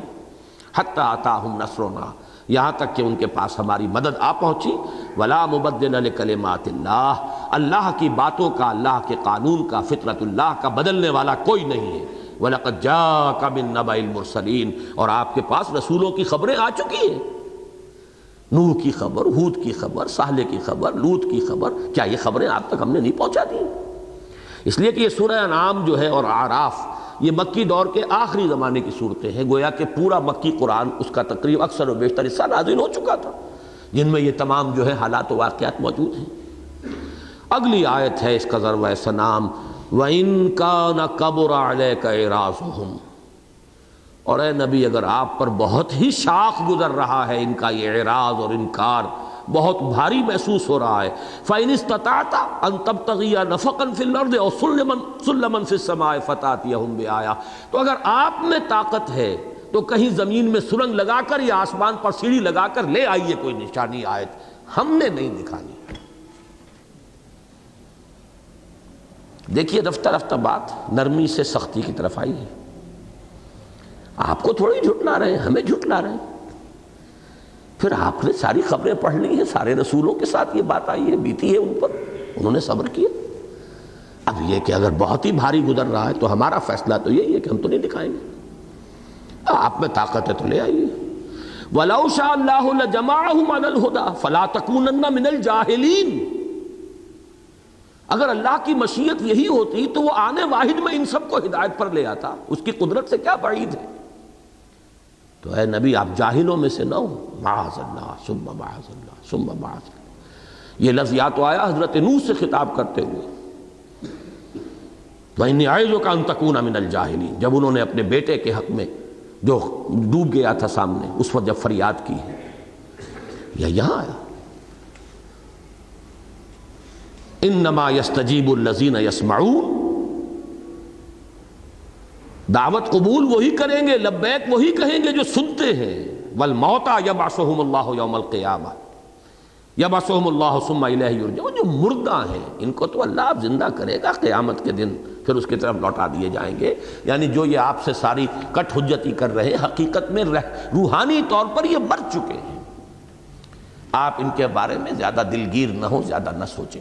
یہی مضمون پھر آگے چل کر اس سورہ مبارکہ میں ایک دوسرے رخ سے آیا ہے کہ اے نبی یہ جو دعوے کر رہے ہیں سب جھوٹ ہے، فریب ہے، اپنے لوگوں کو صرف ورغلانے کے لیے، اپنے خلوص و اخلاص کا یقین دلانے کے لیے، اپنے متبعین اور اپنے پیروکاروں کو یہ مطمئن کرنے کے لیے چالے ہیں۔ وَلَوْ أَنَّنَا نَزَّلْنَا إِلَيْهِمُ الْمَلَائِكَةَ، اگر ہم ان کے اوپر فرشتے بھی نازل کر دیتے، جیسے کہ یہ کہہ رہے ہیں آسمان سے فرشتہ نازل ہوتا نظر آئے۔ وَكَلَّمَهُمُ الْمَوْتَى، اگر ان سے مردے بھی بات کرتے قبر سے اٹھ کر آ کر کہ یہ محمد حق پر ہیں، صحیح ہیں۔ وَحَشَرْنَا عَلَيْهِمْ كُلَّ شَيْءٍ قُبُلًا، ان کے سامنے ہر شے ہم لے آتے، ان کے بالکل بالمقابل کھڑا کر دیتے۔ مَا كَانُوا لِيُؤْمِنُوا إِلَّا أَن يَشَاءَ اللَّهُ وَلَٰكِنَّ أَكْثَرَهُمْ يَجْهَلُونَ، تب بھی یہ ایمان لانے والے نہیں تھے سوائے ان کے کہ جن کے لیے اللہ ہی کا فیصلہ ہو، اور ان کی اکثریت جو ہے جاہل جہالت پر اتری ہوئی ہے، ضد پر، ہٹ پر۔ اب یہ آیت ہے جس کے لیے میں نے یہ ساری آپ کو یہ پورا پس منظر بتایا۔ وَكَذَلِكَ جَعَلْنَا لِكُلِّ نَبِيٍّ عَدُوًّا شَيَاطِينَ الْإِنسِ وَالْجِنِّ، اور اسی طرح تو ہم نے ہر نبی کے لیے دشمن بنا کر اٹھایا شیاطین کو، جنوں میں سے بھی انسانوں میں سے بھی ہم نے اٹھایا ہے۔ کیوں اٹھایا ہے؟ تاکہ حق کا حق ہونا واضح ہو جائے، باطل کا باطل ہونا واضح ہو جائے۔ کشمکش ہوگی تو بات چلے گی نا، بھٹی میں وہ تپایا جائے گا تو پتہ چلے گا کھوٹ کتنا ہے کتنا نہیں ہے، اس میں سچائی کتنی ہے اور کھوٹ کتنا ہے۔ یہ بھٹی ہی اگر نہیں پوری طریقے سے گرم ہوتی، نہیں تپتی، تو کیسے پتہ چلے گا؟ کھوٹ بھی رہ جائے گا اور کھرا بھی رہ جائے گا۔ تو یہ تو ہم بھٹی دہکاتے ہیں، خود دہکاتے ہیں۔ ذرا الفاظ نوٹ، وَكَذَلِكَ جَعَلْنَا لِكُلِّ نَبِيٍّ عَدُوًّا شَيَاطِينَ الْإِنسِ وَالْجِنِّ یوحی بعضهم الی بعض زخرف القول غرورا، ایک دوسرے کو وحی کرتے رہتے ہیں بڑے ملمہ شدہ باتیں، بڑی خوش اچھی دل کو لگنے والی باتیں، ایک دوسرے کو سپورٹ کرتے رہتے ہیں اسی کفر پر، ایک دوسرے کی تائید کرتے رہتے ہیں۔ وَلَوْ شَاءَ رَبُّكَ مَا فَعَلُوهُ فَذَرْهُمْ وَمَا يَفْتَرُونَ، اور اگر آپ کا رب چاہتا تو یہ نہ کر سکتے، تو چھوڑیے ان کو، دفع کیجئے، اور جو کچھ افطرا بازی وہ کر رہے ہیں آپ اپنے کام سے کام رکھیے۔ وَلِتَصْغَىٰ إِلَيْهِ أَفْئِدَةُ الَّذِينَ لَا يُؤْمِنُونَ بِالْآخِرَةِ، یہ سب کچھ اس لیے ہے، دیکھیں جس کو پولرائزیشن کہتے ہیں، دو الیکٹروڈز ہیں، بجلی کا کرنٹ چل رہا ہے، ایک آئنز ادھر جائیں گے ایک ادھر جائیں گے، وہ کرنٹ ہی نہ ہو تو وہ گڑبڑ رہیں گے۔ اب ایک طرف حق کا الیکٹروڈ ہے محمد الرسول اللہ صلی اللہ علیہ وسلم اور قرآن مجید کی آیات بینات، ایک طرف یہ باطل شیاطین جن و انس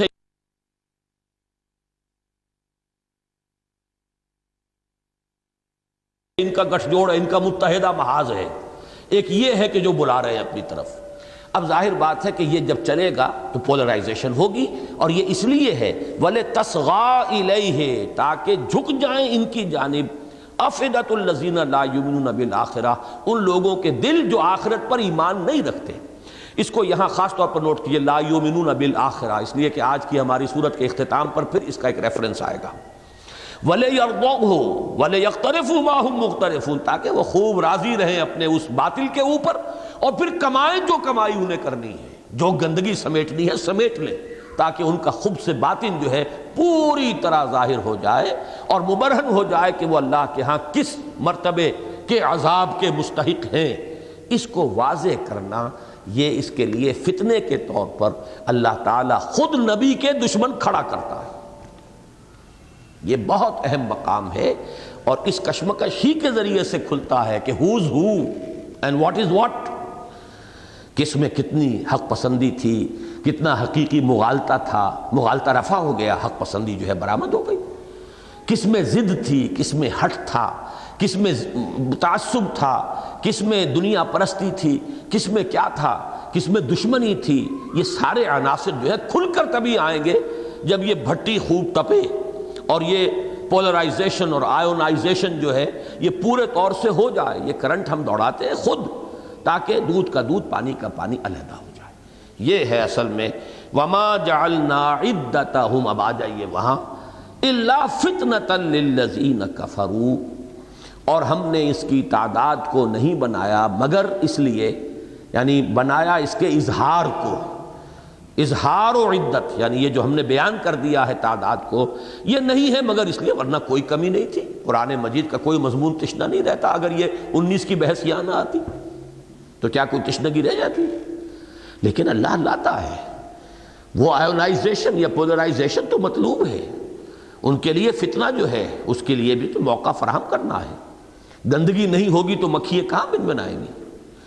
تو فرمایا کہ ہم نے یہ فتنہ ان کے لیے پیدا کیا ہے، للذین کفروا لیستیقن الذین اوتوا الکتاب ویزداد الذین آمنوا ایمانا، تاکہ پوری طرح یقین کر لیں وہ لوگ جنہیں کتاب دی گئی، اور اضافہ ہو جائے اہل ایمان کے ایمان میں، اضافہ کر لیں اہل ایمان اپنے ایمان میں۔ اب اس میں یہ جو دو الفاظ آئے ہیں اس کو غور سے پڑھیے۔ اوت الکتاب کا ذکر یہاں پر ہو رہا ہے، اور یہ بالکل ابتدائی صورتیں ہیں بحیثیت مجموعی، اور اس وقت کے کانٹیکسٹ میں اوت الکتاب کا ذکر جو ہے بالکل کہیں فٹ نہیں بیٹھتا۔ تو یا تو یہ مدنی صورت ہے یا بالکل قریب 3 سال 4 سال قبل ہجرت کے تو ہم کہتے ہیں کہ قرآن مجید میں اہل کتاب کا تذکرہ شروع ہوا ہے، اس سے پہلے کوئی ذکر ان کا نہیں۔ لیکن یہ ہے کہ یہ یا تو لیٹر مکی پیریڈ کی آیت ہے، اور یا یہ کہ ہو سکتا ہے مدنی آیت ہو۔ اب اس میں ایک بات بہت واضح ہوتی ہے اس کے اسلوب سے، یہ قرآن مجید کے مشکلات میں سے ہے یہ مقام، تاحال ابھی یہ مشکل حل نہیں ہوئی۔ مجھے گمان یہ تھا کہ مولانا عبد الماجد دریابادی نے شاید کچھ حل کیا ہو اسے، اس لیے کہ انہوں نے جو اولڈ ٹیسٹمنٹ اور نیو ٹیسٹمنٹ جو کتابیں ہیں ان کی، یہودیوں کی اور عیسائیوں کی مذہبی کتابیں، ان کا کچھ مطالعہ کیا ہے۔ میرا خیال تھا کہ کوئی نہ کوئی ریفرنس نکال لیں گے، اس لیے کہ میں یقین کے درجے میں یہ بات اس اسلوب سے اخذ کر رہا ہوں کہ یقیناً اہل کتاب کے ہاں کہیں یہ 19 کا عدد موجود تھا، ورنہ کوئی معنی نہیں بنتے لیستیقن الذین اوتوا الکتاب، اس لیے کہ انہیں جو چیز کہیں چھپی ہوئی ان کے ہاں تھی، جب قرآن میں اس طرح آئی تو یہ ان کے لیے ہو سکتا تھا کہ ایک بہت ہی بڑی دلیل بن جاتی کہ واقعتاً سورس وہی ہے اس قرآن کا جو سورس ہے ہماری کتابوں کا۔ اب جو کتابیں اس وقت عام طور پر اویلیبل ہیں ان میں تو نہیں ہے کہیں یہ مضمون، ورنہ وہ مولانا عبد الماجد دریابادی ضرور بیان کر دیتے۔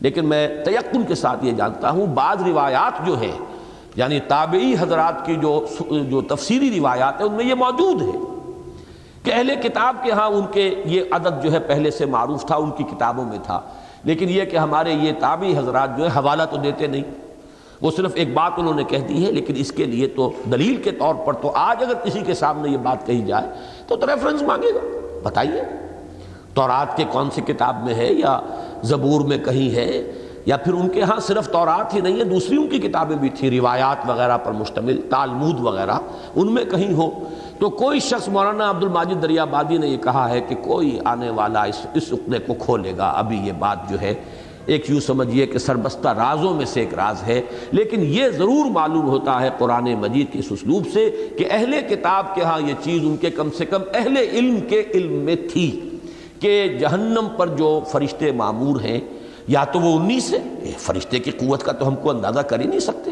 یا یہ کہ 19 ان کے بڑے بڑے سردار ہیں، ایک کا تو نام بھی قرآن مجید میں آیا ہے جو غالباً سب سے بڑا داروغہ ہے، مالک، یا مالک لیقضی علینا ربک، یہ جہنمی فریاد کریں گے، پکاریں گے اے مالک، وہ جہنم کا داروغہ ہے۔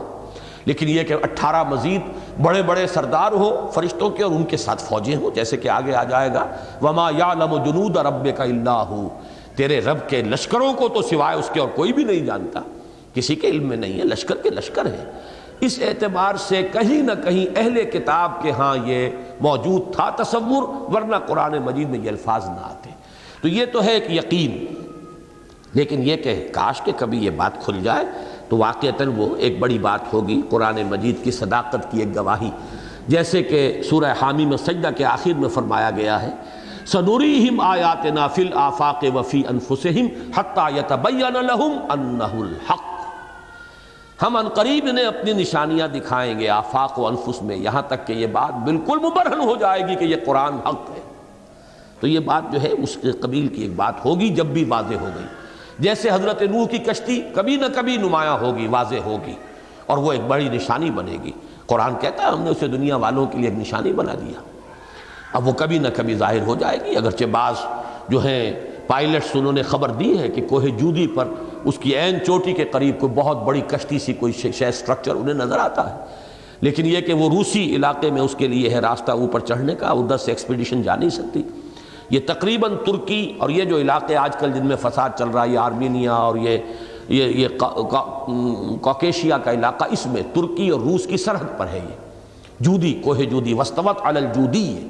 لیکن یہ کہ یقین ہے ہمارا کہ وہ وقت آئے گا کہ وہ بات منکشف ہو جائے گی۔ یہ ہے نوح کی وہ کشتی جس کا ذکر قرآن میں ہے۔ اسی طرح کبھی نہ کبھی کسی ان کے جو ذخیرہ ہے کتب کا، ان میں سے یہ بات نکل آئے گی۔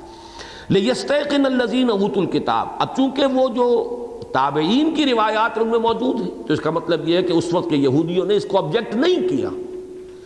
ان کے ہاں ہو سکتا ہے سینہ بسینہ روایات بھی ہوتی ہیں، وہ چلی آ رہی ہوں، تو لہذا انہوں نے آبجیکٹ نہیں کیا اس کو، ورنہ وہ اعتراض کرتے ہیں، ہمارے ہاں کوئی ایسی بات نہیں۔ لیکن یہ کہ محض ان کا اعتراض نہ کرنا بھی ایک دلیل بنتا ہے۔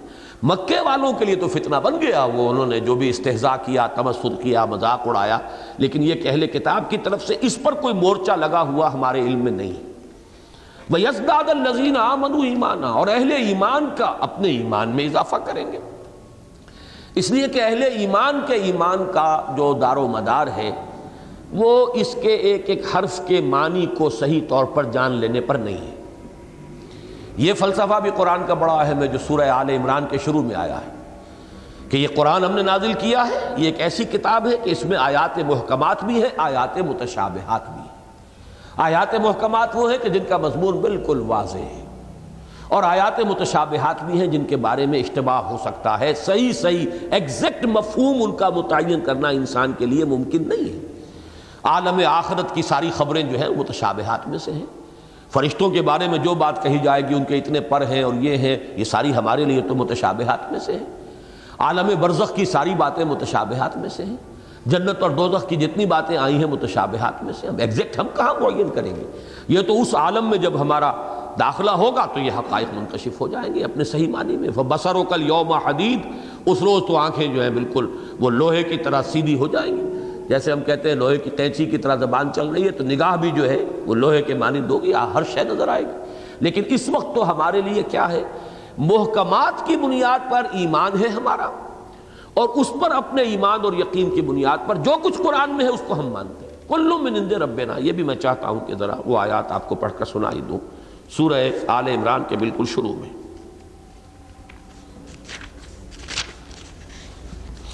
هو الذی انزل علیک الکتاب منہ آیات محکمات ہن ام الکتاب واخر متشابہات، وہی ہے جس نے کہ نازل فرمائی ہے محمد صلی اللہ علیہ وسلم آپ پر یہ کتاب جس میں آیات محکمات بھی ہیں جو اصل جڑ ہے، بنیاد ہے، اساس ہے اس کتاب کی، واخر متشابہات، اور دوسری کچھ آیات ہیں جو متشابہات ہیں جن کے مفہوم کے تعین میں اشتباہ ہو سکتا ہے۔ فَأَمَّا الَّذِينَ فِي قُلُوبِهِمْ زَيْغٌ فَيَتَّبِعُونَ مَا تَشَابَهَ مِنْهُ ابْتِغَاءَ الْفِتْنَةِ وَابْتِغَاءَ تَأْوِيلِهِ، تو جن لوگوں کے دلوں میں کجی ہوتی ہے وہ تو متشابہات کے پیچھے پڑے رہتے ہیں، انہی کی کھوج کرید کے اندر، انہی کے مفہوم کے اندر سارے وقت اپنا لگا رہے ہیں کہ ان کا صحیح مفہوم معلوم کر لیں۔ وَمَا يَعْلَمُ تَأْوِيلَهُ إِلَّا اللَّهُ، حالانکہ ان کی اصل حقیقت اللہ کے سوا کوئی نہیں جانتا۔ وَالرَّاسِخُونَ فِي الْعِلْمِ يَقُولُونَ آمَنَّا بِهِ كُلٌّ مِّنْ عِندِ رَبِّنَا، اور جو علم میں پختگی کے حامل ہیں وہ یہ کہتے ہیں ہم اس پر ایمان لائے، قرآن پر، یہ کل کا کل قرآن ہمارے رب کی طرف سے ہے۔ وَمَا يَذَّكَّرُ إِلَّا أُولُو الْأَلْبَابِ، لیکن یہ تذکر اور یہ اس حقیقت تک پہنچ جانا یہ صرف انہی کے لیے ممکن ہے جو اولو الالباب ہیں، ہوش مند ہیں، عقل مند ہیں، جن کے دلوں میں ذرا بھی ٹیڑھ ہے وہ ادھر جائیں گے اور اس کجی کی تلاش میں لگے رہیں گے۔ تو اہل ایمان کا معاملہ تو یہ 19 ہو، 19,000 ہو، 19 لاکھ ہو، 19 کروڑ ہو، وہ ہمیں اس سے کیا بحث ہے؟ ہمیں یہ خبر دی گئی ہے سقر ہے، جہنم ہے، اور اس کا ایک لمحہ جو ہے اس میں بسر ہو جانا وہ بھی قیامت ہے۔ اس کا جتنا خوف ہوگا، جتنا مسئولیت کا احساس ہوگا، بس یہ اس کا حاصل ہے۔ باقی یہ کہ اس کے بارے میں کھود کرید جو ہے وہ اہل ایمان کا کام ہی نہیں۔ تو اہل ایمان کے تو ایمان میں اضافہ ہی ہوتا رہے گا جو مومنین صادقین ہیں، اور جو اہل کتاب ہیں ان کے بارے میں فرمایا انہیں بھی یقین حاصل ہو جائے گا، جس کا میں نتیجہ یہ نکال رہا ہوں کہ لازماً ان کے ہاں یہ تصور موجود تھا۔ ولا یرتاب الذین اوتوا الکتاب والمؤمنون، اور نہ شک میں مبتلا ہوں نہ وہ جنہیں کتاب دی گئی تھی اور نہ اہل ایمان. یہ ریب اور شک ان کے قریب نہیں آئے گا. البتہ وَلِيَقُولَ الَّذِينَ فِي قُلُوبِهِم مَرَضٌ، اور تاکہ کہیں وہ لوگ کہ جن کے دلوں میں روگ ہے. اب یہ لفظ وہ ہے جو خالص مدنی صورتوں کے ساتھ ہے. فی قلوبہم مرض فزادہم اللہ مرضا ولہم عذاب علیم بما کانوا یکسبون. یہ مرض، یہ نفاق کا. مجھے خیال آیا کہ جو مضمون میں نے آج شروع میں بیان کیا اس میں ایک کسر رہ گئی کہ وہ جو میں بیان کر رہا تھا مخالفین کا مضمون، اس میں سورہ مزمل میں بات مجموعی انداز میں کہی گئی. وہ الفاظ بتا رہے ہیں ذرنی والمکذبین اولی النعمت ومہلہم قلیلا، چھوڑ دیجئے نبی مجھے اور جھٹلانے والوں کو، اور انہیں مہلت دیجئے تھوڑی سی. یہاں جمع کا صیغہ ہے اور ظاہر بات ہے کہ یہاں پھر اس طرح کے الفاظ جو پوائنٹڈلی کسی ایک فرد کی طرف اشارہ کریں وہ الفاظ موجود نہیں ہیں. جبکہ سورہ نون میں اور سورہ مدثر میں تو صراحت کے ساتھ نظر آتا ہے کہ کوئی شخص معین جو ہے پس منظر میں.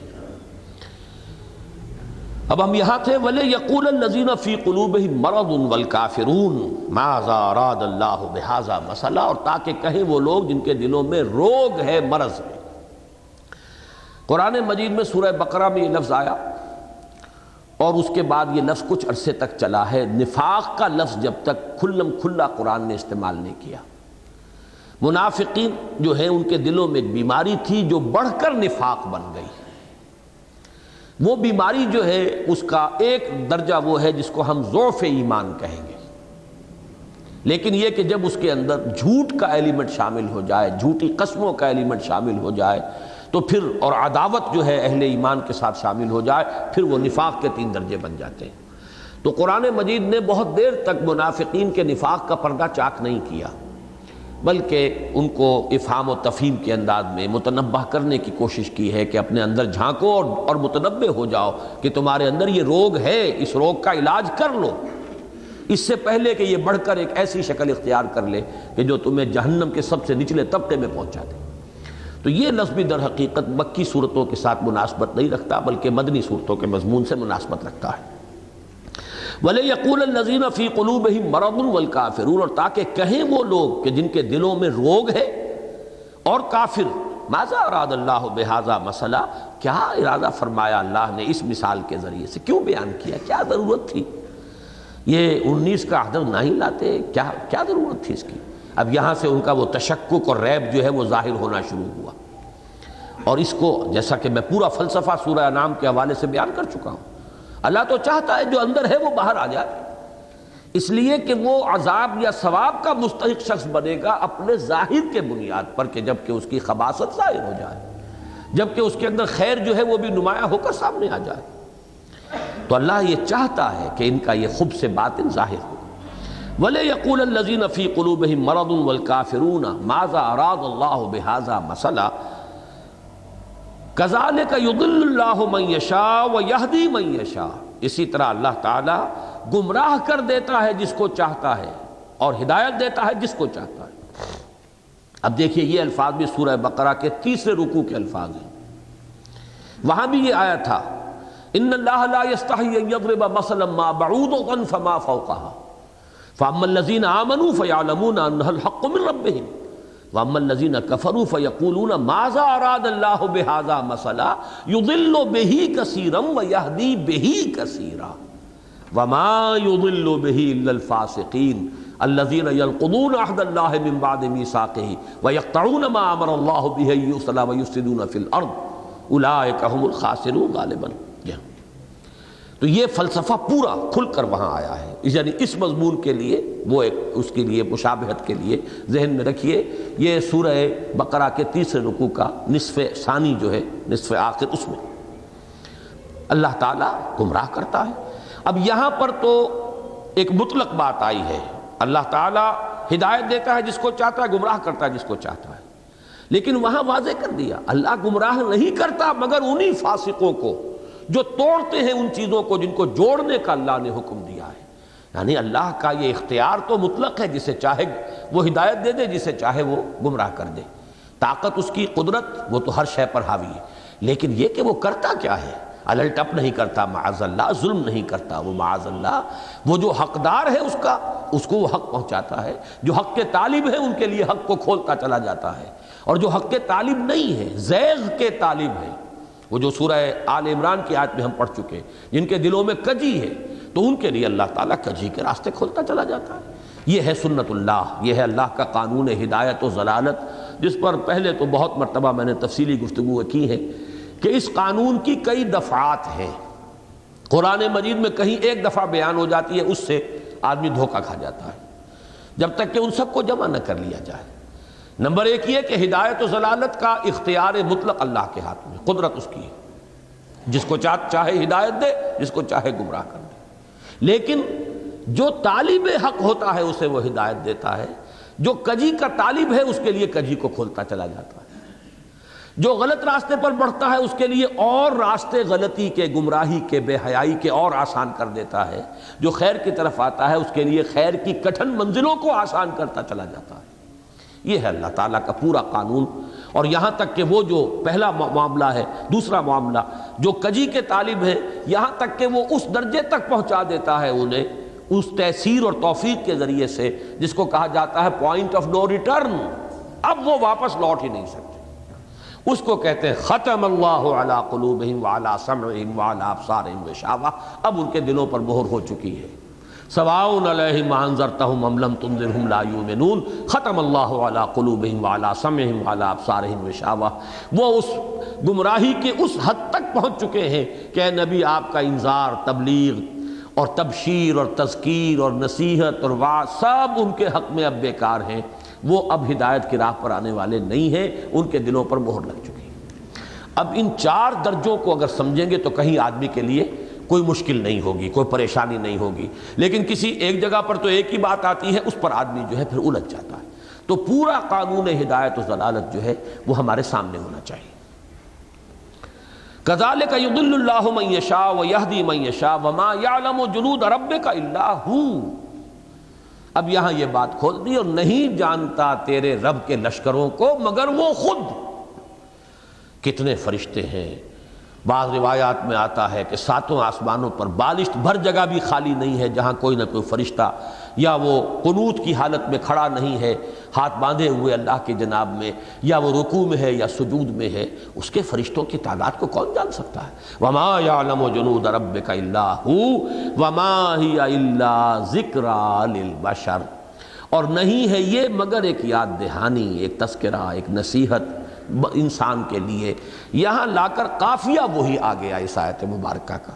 اب یہ اللہ تعالیٰ کا کلام کی قدرت اور اس کی فصاحت و بلاغت ہے کہ وہی جو چلا آ رہا تھا سأصلیہ سقر وما ادراک ما سقر لا تبقی ولا تذر لواحۃ للبشر علیہا 19، قافیہ وہی آ گیا وما ہی الا ذکریٰ للبشر، لیکن آیت 15 آیتوں کے مساوی ہے، اور اس کی داخلی جو ہے شہادتیں وہ بھی اسی طرف لے جانے والی ہیں کہ یہ کافی عرصے کے بعد یہ آیت نازل ہوئی ہے۔ اس عرصے تک اللہ نے کھلا چھوڑے رکھا، یہ مباحثے کرتے رہیں، غور و خوض کرتے رہیں، استہزاء کرتے رہیں، ان کا خوب سے باطن ظاہر ہوتا رہے، جو گندگی جن کے دلوں میں ہے وہ گندگی نمایاں ہو جائے، یہ چونکہ اس کا فتنہ، اس کی طرف سے امتحان اور آزمائش کا ایک مسلسل اس کی سنت ہے، اس کا طریقہ ہے، لہذا اس وقت تک اللہ تعالیٰ نے انہیں بعد میں اس کو کھول دیا۔ وما ہی الا ذکریٰ للبشر، ہیا سے کیا مراد ہے؟ یا تو کسی ایک آیت کی طرف اشارہ ہے، یا اس سورہ مبارکہ کی طرف اشارہ ہے، یا سقر کی طرف اشارہ ہے کہ یہ سقر کا تذکرہ جو یہاں کیا جا رہا ہے یہ صرف اس لیے کہ لوگوں کو ہوش آ جائے، جاگ جائیں، ان کے لیے جو ہے ایک مرتبہ چونکنے کا سامان فراہم کر دیا جائے، کیونکہ مؤنث کی ضمیر ہے تو یہ ان میں سے مختلف چیزوں کی طرف، یا یہ پوری صورت کی طرف، یا آیت کی طرف، اور یا یہ کہ سقر کی طرف جو ہے یہ ضمیر جو ہے یا وما ہی الا ذکریٰ للبشر۔ ذکرہ کے لفظ پر بہت گفتگویں ہوئی ہیں، ذہن میں صرف تازہ کر لیجئے، قرآن کے فلسفہ اور حکمت کا یہ بھی اہم مضمون ہے کہ علم حقیقی انسان کی فطرت میں موجود ہے۔ اللہ کا علم، اللہ کی توحید کا علم، اللہ کے صفات کمال کا علم فطرت میں ہے۔ فطرت سے مراد کیا ہے؟ ہماری روح، اور روح کا ایک تعلق ہے براہ راست ذات باری تعالیٰ کے ساتھ، تو سب کچھ تو ہے اندر۔ ہر شخص اپنے اندر سب کچھ لیے ہوئے ہے۔ میں نے آپ کو ایک شعر سنایا تھا، وہ یہ جو ایک زمانے میں ہندوستان میں کچھ ایسے لوگ پیدا ہوئے، مسلمان ہندو ملے جلے، ان کا ایک بھکتی کی تحریک چلی تھی، تو ان کی ایک خاص شاعری اس دور میں پیدا ہوئی ہے۔ تو بھیکا بھوکا کوئی نہیں، سب کی گٹھڑی لال، گرا کھول جانے نہیں اس بد بے کنگال۔ یہ ہندی زبان کی بڑی خوبصورت دوہا ہے کہ وہ بھیک ہے، شاعر جو ہے وہ جو درویش ہے کہہ رہا ہے کوئی بھوکا نہیں ہے انسان، ہر ایک کی گٹھڑی میں لال ہے۔ بہت بڑا موتی قیمت ہیرا جو ہے ہر ایک کی گٹھڑی کے اندر ہے۔ گٹھڑی ہوتی تھی، اس میں لوگ مال لے کر چلتے تھے اپنا، لیکن وہ گرا لگی ہوئی ہے، گرا کھولنی نہیں آتی، اس لیے کنگال بنے پھرے ہوئے ہیں، حالانکہ ہیرا موجود ہے۔ وہ ہیرا کیا ہے؟ وہ تو وہ روح ربانی ہے، وَنَفَخْتُ فِيهِ مِن رُوحِي، وہ تو فطرت انسانی میں موجود ہے۔ ہم نے اس کی طرف سے اپنی توجہ ہٹا لی ہے۔ وہ گرا کھولے نفس کی اور کچھ نفس کا تزکیہ کرے اور وہ اس کے اندر سے برآمد کرے، قد افلح المومنون، کھود کر نکالنا ہے اندر سے، تو گرا کھول کر گٹھڑی میں سے وہ مال نکالنا ہے۔ مال تو بڑا قیمتی ہر ایک کے پاس ہے۔ بھیکا بھوکا کوئی نہیں، سب کی گٹھڑی لال، گرا کھول جانے نہیں اس بد بے کنگال، اس سبب سے کنگال ہو گئے۔ تو اندر تو ہے قرآن مجید، وہ اندر کا جو علم حقیقت ہے اس کو اجاگر کرتا ہے، نمایاں کرتا ہے، یاد دہانی کراتا ہے۔ جیسے کہ آپ کو اپنے کسی دوست کی یاد جو ہے، اب بہت عرصے سے وہ یاد نہیں آیا، ذہن سے اتر گیا، آنکھ ہو جل پہاڑ ہو جل، اچانک کہیں آپ نے ٹرنک کھولا، اس نے کبھی آپ کو کوئی قلم دیا تھا، وہ قلم نکل آیا، دوست یاد آ گیا۔ نہ آپ کی انٹینشن تھی، نہ آپ کا ارادہ تھا، نہ آپ کوئی میڈیٹیشن کر رہے تھے بیٹھے ہوئے دوست کو یاد کرنے کے لیے، کوئی اپنے ذہن کے وہ حافظ خانے کے نیچے سے وہ فائل برآمد کرنے کی کوئی آپ کی کانشیس ایفرٹ نہیں تھی، لیکن ایک نشانی دیکھی اور یاد آ گئی۔ اسی طرح قرآن مجید تذکیر کرتا ہے، یاد دلاتا ہے۔ آیات آفاقی، آیات انفسی، آیات قرآنیہ، یہ تینوں مل کر جو اندر ہمارا ڈورمنٹ ہے، ہمارا کانشسنس، انر کانشسنس جو ڈورمنٹ ہے، اسے ایکٹیویٹ کر کے ابھار کر سامنے لے آتا ہے۔ وَمَا هِيَ إِلَّا ذِكْرَى لِلْبَشَرِ کَلَّا وَالْقَمَرِ۔ اب یہ پھر اسی رنگ میں صورت چل رہی ہے جو شروع کی 30 آیتیں تھیں، درمیان میں یہ بہت بڑا ایک آ گیا تھا معاملہ، لیکن اس کے ضمن میں ایک بڑی اہم حقیقت تھی جو مجھے بیان کرنی ہے۔ غالباً درس ہمارا آج اسی تک رہ سکے گا۔ اس 19 کے حوالے سے ایک مسئلہ کچھ عرصے پہلے پوری دنیا کے اندر اٹھا ہے، اور وہ ایک دور جدید کا ایک بڑا کارنامہ، اور کمپیوٹر کے ذریعے سے قرآن مجید کی حقانیت اور صداقت کا ثبوت اور زندہ معجزہ قرآن کا بہت کچھ یہ پھیلا۔ اور ایک شخص ہے رشاد خلیفہ، ڈاکٹر رشاد خلیفہ، امریکہ میں، اس نے یہ دعویٰ کیا کہ کمپیوٹر نے ثابت کر دیا ہے کہ قرآن مجید کے اندر اس کا ایک میتھمیٹیکل سسٹم ہے، اس کا ایک ریاضیاتی نظام ہے، اور اس میں اس نے اس 19 کے عدد کو بنیاد بنایا۔ قرآن مجید کی بھی حفاظت پر 19 کا عدد معمور ہے، یہ اس نے فلسفہ پیش کیا۔ اس کے لیے کچھ شواہد اس نے پیش کیے کہ ایک تو یہ کہ قرآن مجید کی ہر سورت کے شروع میں سورہ آیت بسم اللہ ہے، اور بسم اللہ کے 19 حرف ہیں، یہ اس کا قول ابھی میں آپ کو سنا رہا ہوں سارا جو چلا ہے۔ پھر ایک اس نے یہ کہا کہ قرآن مجید کی جن سورتوں کے شروع میں حروف مقطعات ہیں، تو اس سورت میں وہ حرف 19 کے ملٹیپل کی حیثیت سے آیا ہے۔ مثلا اس کی جو ایک دلیل یا ایک مثال جو بہت میرے لیے کنونسنگ تھی، کہ سورہ قاف ہے، قاف والقرآن المجید بل عجبوا ان جاءهم منذر منهم فقال الکافرون ھذا شیء عجیب۔ اس نے کہا اس میں حرف قاف سے یہ شروع ہوئی، اور قاف 57 مرتبہ آیا ہے، جو ملٹیپل ہے 19 کا، 19 تھی 57۔ اچھا، یہ ایک ایسے اتفاقی بات بھی ہو سکتی تھی، لیکن جو اس نے توجہ دلائی جو بہت کنونسنگ میرے لیے بھی ہوئی ایک دور میں، اور میں نے اس کا ذکر بھی کیا اپنے دروس میں، یقیناً میرے سابقہ دروس میں اس کا حوالہ ہوگا، وہ یہ کہ واقعہ یہ ہے کہ میں حیران رہ گیا۔ سورہ قاف میں جب سابقہ رسولوں کا اور ان کی قوموں کا ذکر ہوا ہے، کذبت قبلہم قوم نوح واصحاب الرس وثمود وعاد وفرعون واخوان لوط واصحاب الایکۃ وقوم تبع کل کذب الرسل فحق وعید۔ اب یہاں اس نے کہا اخوان کا لفظ لایا گیا، اگر قوم کا لفظ آتا تو قاف 58 ہو جاتے۔ پورے قرآن مجید میں حضرت لوط جن کی طرف بھیجے گئے تھے ان کے لیے اخوان کا لفظ کہیں نہیں آیا، قوم کا لفظ آیا ہے۔ اس صورت میں وہاں قوم کے لفظ سے ڈیویٹ کر کے وَإِخْوَانُ لُوط وَأَصْحَابُ الْأَيْكَةِ وَقَوْمُ تُبَّعٍ، اگر وہاں پر بھی قوم کا لفظ آتا تو قاف وہاں پر 58 ہو جاتے، وہ اصول جو ہے میتھمیٹیکل ٹوٹ جاتا۔ اب یہ بڑی کنونسنگ بات تھی، لہذا اس قسم کی جو چند چیزیں سامنے آئیں تو اس کا نتیجہ یہ نکلا کہ لوگوں میں بڑی خوشی ہوئی کہ چلیے قرآن کی حقانیت کا ایک اور ثبوت ملا، اور کمپیوٹر نے قرآن کی صداقت کو ایک اور پہلو سے نمایاں کر دیا۔ اس پر عام مسلمانوں کا، اور میں خود بھی ان میں شامل رہا، اگرچہ میں نے پوری بات اس کی نہیں مانی تھی اس وقت بھی۔ میں نے ہمیشہ یہ کہا اپنے دروس میں کہ کچھ جزوی حقیقت اس میں معلوم ہوتی ہے، جزوی حقیقت، کلی حقیقت نہیں، لیکن یہ کہ یہ مثال ایسی ہے کہ جو میرے لیے بھی بہت ہی کنونسنگ تھی۔ سورہ قاف میں نے گنتی کی، کئی دفعہ گنتی، اب آج بھی میں نے خاص طور پر جب مجھے، چونکہ میں نے آپ کو بتایا کہ یہ سلسلہ درس جو ہے اس میں اپنے سوچ کا آخری نچوڑ بیان کر رہا ہوں، پھر وقت آتا ہے کہ نہیں آتا، موقع ملتا ہے کہ نہیں ملتا، تو میں اگر کوئی خطا ہوئی ہے تو اس کی تصحیح بھی، اور اگر کوئی بات مزید مجھ پر منکشف ہوئی ہے تو میں اس کو پورے طور پر کھول کر اس وقت جو ہے اپنا وہ قرض زندگی کا جو ہے اتار رہا ہوں۔ تو اس میں بھی مجھے وہ بات کہنی تھی، اور میں نے شاید کہ میں ذرا ہمت کرتا تو درس شاید پچھلے جمعے بھی میں دے لیتا، پچھلے ہفتے بھی، لیکن مجھے وہ اپنی طبیعت کی خرابی کی وجہ سے اس معاملے میں جو تحقیق میں کرنا چاہتا تھا مزید، اس کا وقت نہیں ملا تھا۔ میں نے دو اپنے ساتھیوں کو آج لگایا کہ سورہ قاف کے قاف گنو، کیونکہ میں نے جب گنتی کی تو غلطی ہو جاتی ہے، اس میں کہیں کچھ بن رہا تھا، کبھی 52 کبھی 53۔ اچھا اس میں یہ چکر بھی تھا کہ قاف جہاں تشدید کے ساتھ آیا ہے اسے 2 معنی یا 1 معنی، تو اس میں بھی کہیں میں نے دیکھا کہ وہ تو نہیں بن رہے 57 جیسا کہ اس نے کہا ہے، جس کی وجہ سے میں نے اتنی اہمیت دے دی تھی اس کو۔ لیکن آج میرے 2 ساتھیوں نے بڑی محنت کر کے پھر پوری طرح گنا ہے، تو گنتی کر کے قاف چاہے مشدد ہو اور چاہے بغیر تشدید کے ہو، اس کو 1 گنے تو واقعتاً 57 بنتے ہیں۔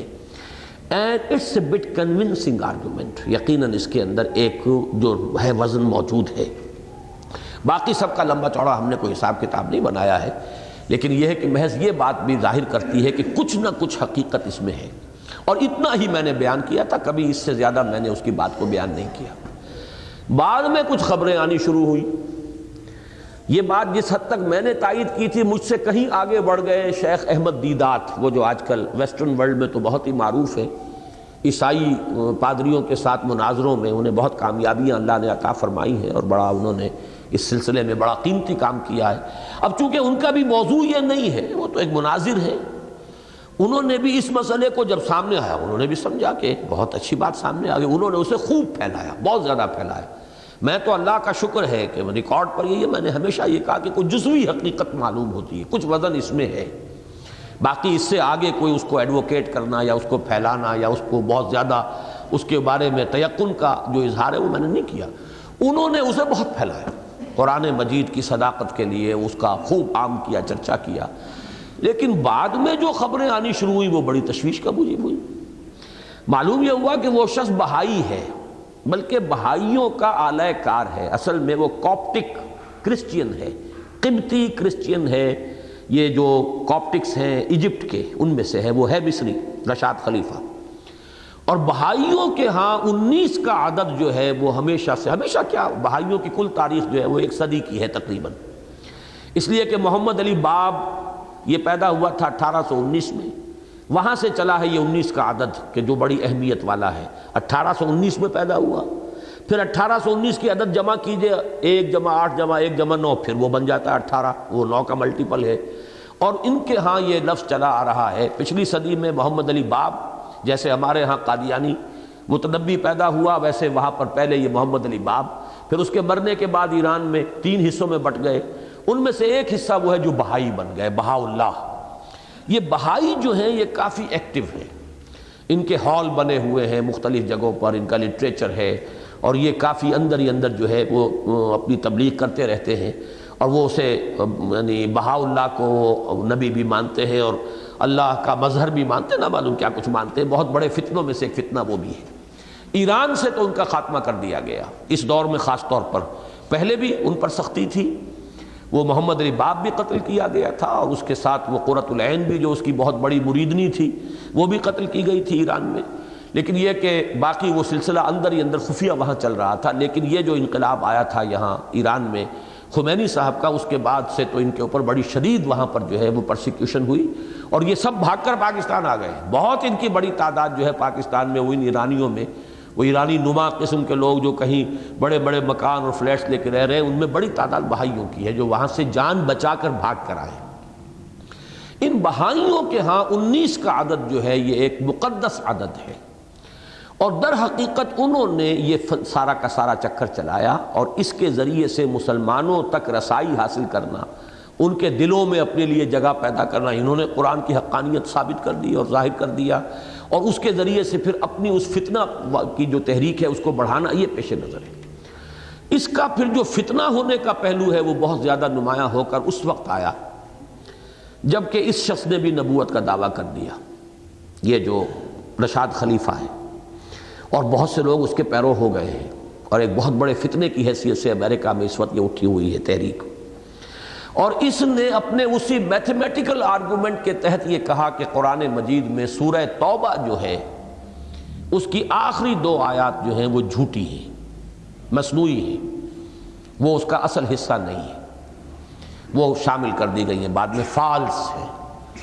اس کے لیے اس نے جو اپنے ثبوت میں جو اس نے ایک بنایا وہ یہ ہے کہ اس نے یہ الفاظ جو ہے رسول، انفس، رحیم، تولو، اللہ، الہ، رب اور عرش، یہ 8 الفاظ جو ہیں ان کی گنتی دی ہے کہ اگر ان دونوں آیتوں کو نکال دیا جائے تو ان کی تعداد 19 کا ملٹیپل بن جاتی ہے، اور ان دونوں کو شامل کیا جائے تو پھر اس میں جو الفاظ آ گئے ہیں اللہ، رب، رسول، اس کے نتیجے میں وہ جو ڈسٹرب ہو جاتا ہے میتھمیٹیکل سسٹم، اور پھر وہ 19 کا ملٹیپل نہیں رہتا۔ لہذا ثابت ہوا کہ یہ 2 آیتیں جو ہیں فالس ہیں، اور یہ قرآن مجید کی آیتیں نہیں ہیں، یہ بعد میں الحاق کر دیا گیا ہے۔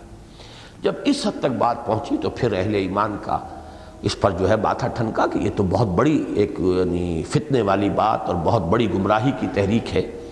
چنانچہ اس موضوع پر اللہ تعالیٰ جنت نصیب کرے اور ان کے درجات بلند کرے، مولانا عبدالقدوس ہاشمی رحمہ اللہ، ان کا ایک بڑا قیمتی مضمون آیا تھا جو بہت عالمانہ فاضلانہ مضمون بھی ہے، بہت عمدہ مضمون ہے۔ وہ ہم نے جنوری 1987 کے حکمت قرآن میں شائع کیا تھا۔ ساتھ ہی یہ چونکہ ساؤتھ افریقہ میں احمد دیدات کے ذریعے سے یہ گمراہی بہت پھیل گئی تھی، تو اسی جگہ سے ایک رسالہ نکلتا ہے البلاغ، اور اس کے ایڈیٹر عرفاق ملک ہیں، ان کا ایک مضمون انگریزی میں وہ بھی ہم نے پورا اس میں شائع کیا تھا ڈاکٹر ابصار کے ایڈیٹوریل نوٹ کے ساتھ۔ تو یہ میں چاہتا ہوں کہ اس موضوع پر یہ بہت ہی اہم تحریریں ہیں یہ 2، اور یہ آپ حضرات پڑھنے کی کوشش کریں، بہت معلومات افزا بھی ہے، اور اس موضوع پر اس کی پوری جو ہے خباثت اس پوری تحریک کی وہ آپ حضرات کے سامنے آ جائے گی، اور انہوں نے کھول کر اس کی پوری جو ہے اس کا پردہ دری کر دی ہے، پردہ اٹھا دیا ہے کہ اصل میں حقیقت کیا ہے، اور اس قسم کی چیزیں جو ہے قرآن مجید کی حقانیت ان چیزوں کی محتاج نہیں ہے، معاذ اللہ ثم معاذ اللہ ثم معاذ اللہ۔ اور یہ ایک فتنہ تھا۔ البتہ اب اس پر جو آخری بات مجھے کہنی ہے کہ میرا جو وہ رائے تھی میری جو میں نے پہلے ظاہر کی، آیا میں اس پر قائم ہوں یا اس میں کچھ رد و بدل کر رہا ہوں، یہ میں ڈرتے ہوئے اپنی وہ رائے آپ حضرات کے سامنے پیش کر رہا ہوں، اس لیے کہ میں نے جیسا کہ عرض کیا ہے ان دروس میں جو یہ سلسلہ چل رہا ہے اس میں کوشش یہ کر رہا ہوں کہ اپنی بات غلط بھی ہو سکتی ہے، صحیح بھی ہو سکتی ہے، ان باتوں کے اندر ظاہر بات ہے کہ ہم معصوم نہیں ہیں، لیکن دیانت کا تقاضا ہے کہ جو بات ہو اس کو انسان بیان کر دے۔ میری جو آخری رائے بنی ہے، میں نے آج وہ پورا مضمون دوبارہ پڑھا ہے، مولانا عبدالقدوس ہاشمی صاحب کا بھی، پھر وہ عرفاق ملک صاحب کا بھی، وہ پورا سلسلہ آیا ہے، تو میں اب بھی یہ سمجھتا ہوں کہ کہیں کوئی جزوی اعتبار سے اس کے اندر حقیقت کا پہلو ہے۔ 19 کا یہ معاملہ، اب مولانا عبدالقدوس ہاشمی صاحب نے بسم اللہ الرحمن الرحیم کے الفاظ کو کہا ہے کہ یہ جو حروف ہیں یہ 19 نہیں بلکہ 21 ہیں، اس لیے کہ بسم جو ہے بے اسم ہے، الف اس کے اندر موجود ہے چاہے لکھا نہیں گیا۔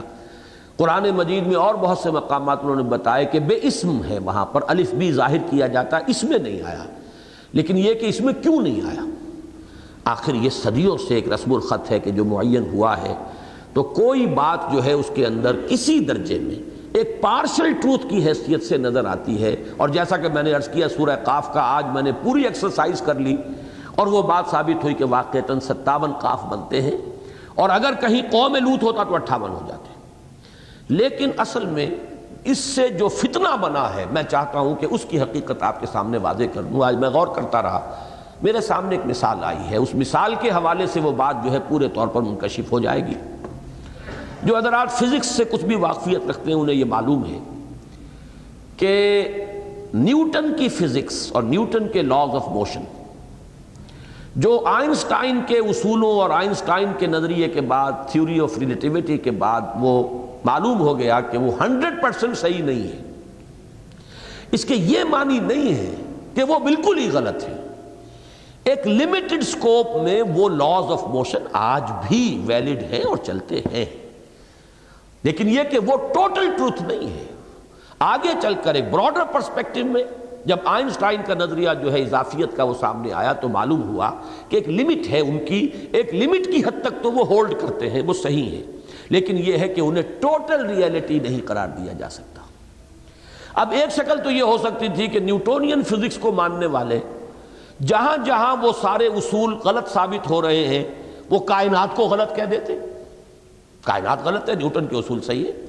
یہ ہماری ایکویشنز جو ہیں اس معاملے کے اندر نیوٹن کے اصول کے مطابق صحیح نہیں بیٹھ رہی تو گویا کہ کائنات غلط ہے, نیوٹن کے اصول صحیح ہیں. یا یہ شکل پیدا ہوئی کہ غور و فکر کیا گیا کہ کوئی اور بھی پرنسپل معلوم ہوتا ہے, کوئی اور بھی بنیادی حقیقت ہے جو نیوٹن پر منکشف نہیں ہوئی تھی, این ایڈیشنل ٹروتھ جس کے لیے کہ سرچ کی جائے, تلاش کی جائے تو وہ ایڈیشنل ٹروتھ ہے کہ جو تھیوری آف ریلیٹیوٹی کی شکل کے اندر سامنے آیا. معلوم ہوا کہ نیوٹن کے لاز بھی دے آر ویلڈ, لیکن وہ ایک لمیٹڈ سکوپ کے اندر ویلڈ ہے. البتہ ٹوٹل ریئلٹی کو وہ ایکسپلین نہیں کر سکتے. ٹوٹل ریئلٹی از کریکٹ, لیکن اس کو ایکسپلین کرنے کے لیے ایک نیو تھیوری آف ریلیٹیوٹی لانی پڑی.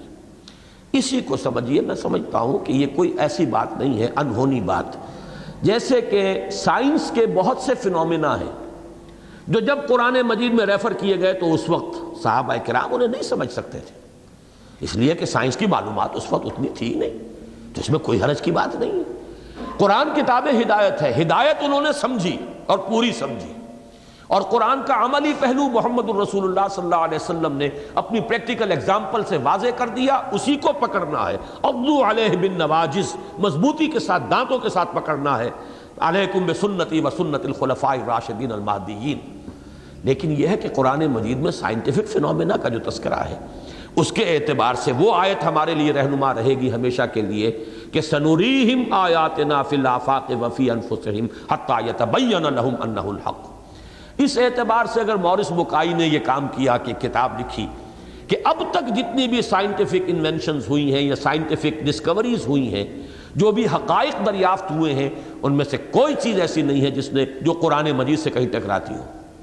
تو یہ یقیناً ایک بات ہے, سنوریہم آیاتنا فی الآفاق وفی انفسہم حتی یتبین لہم انہ الحق. ہم اس کو قدر کی نگاہ سے دیکھیں گے. ہم یہ نہیں کہیں گے کہ صاحب امام راضی نے تو یہ لکھا ہے, ہم یہ کیسے مان لیں. امام راضی آج سے 800 برس پہلے کے آدمی ہیں, اس وقت جو بھی معلومات تھی, فلکیات وغیرہ کا جو علم تھا, اسی کے حوالے سے وہ تفسیر کر سکتے تھے. قرآن مجید کے جو سائنٹیفک فینومینا کی تفسیر ہے اس میں ہم اپنے متقدمین کو نہیں پکڑیں گے, بلکہ جیسے جیسے بات آگے چل رہی ہے اس کو سمجھیں گے. البتہ قرآن کا عملی پہلو, اس میں بیک باہر پیچھے جاؤ اور پیچھے ہٹو, یہاں تک کہ پہنچ جاؤ دور رسالت تک. ما انا علیہ و اصحابی, جس پر میرا اور میرے صحابہ کا عمل ہے اس پر پہنچ جائیے. تو عملی اعتبار سے جتنا پیچھے جا سکے پیچھے جائیے, لیکن فکری علمی اعتبار سے سائنٹیفک فینومینا خاص طور پر اس کے اعتبار سے آگے بڑھیں. With the March of science آپ کو قرآن مجید کی تفسیر کے ضمن میں بھی آگے بڑھنا چاہیے. اسی طرح کی ایک بات یہ بھی ہو سکتی ہے کہ 19 کے عدد کی کوئی اہمیت ہو اور اس میں کچھ پارشل کنونسنگ جو ہے ڈیٹا کچھ فراہم ہوتا ہے تو ہم اس کی نفی نہیں کریں گے. باقی یہ کہ اس کو ہم مان لیں اصل اور اب قرآن کو چھیلنے پر آ جائیں, یہ فتنہ ہے. ہمارا کام یہ ہونا چاہیے کہ ہم قرآن مجید کو مانیں اصل اور اٹل. البتہ یہ کہ یہ سمجھیں کہ کوئی اور بھی معلوم ہوتا ہے کہ اس میتھمیٹیکل نظام کا کوئی اور فیکٹر بھی ہے, کوئی اور ایلیمنٹ بھی ہے کہ جو ابھی ہمارے سامنے نہیں آیا ہے، شاید اس سے ایکسپلین ہو جائے اور وہ بات واضح ہو جائے، لیکن یہ کہ قرآن مجید محفوظ ہے، اس کا ایک ایک حرف محفوظ ہے۔ یہ قرآن مجید جیسا کہ محمد الرسول اللہ صلی اللہ علیہ وسلم نے امت کو دیا تھا، ویسا ہی الحمدللہ ثم الحمدللہ ثم الحمدللہ آج ہمارے پاس موجود ہے۔ یہ ہے ہمارا یقین، یہ ہے ہمارا ایمان۔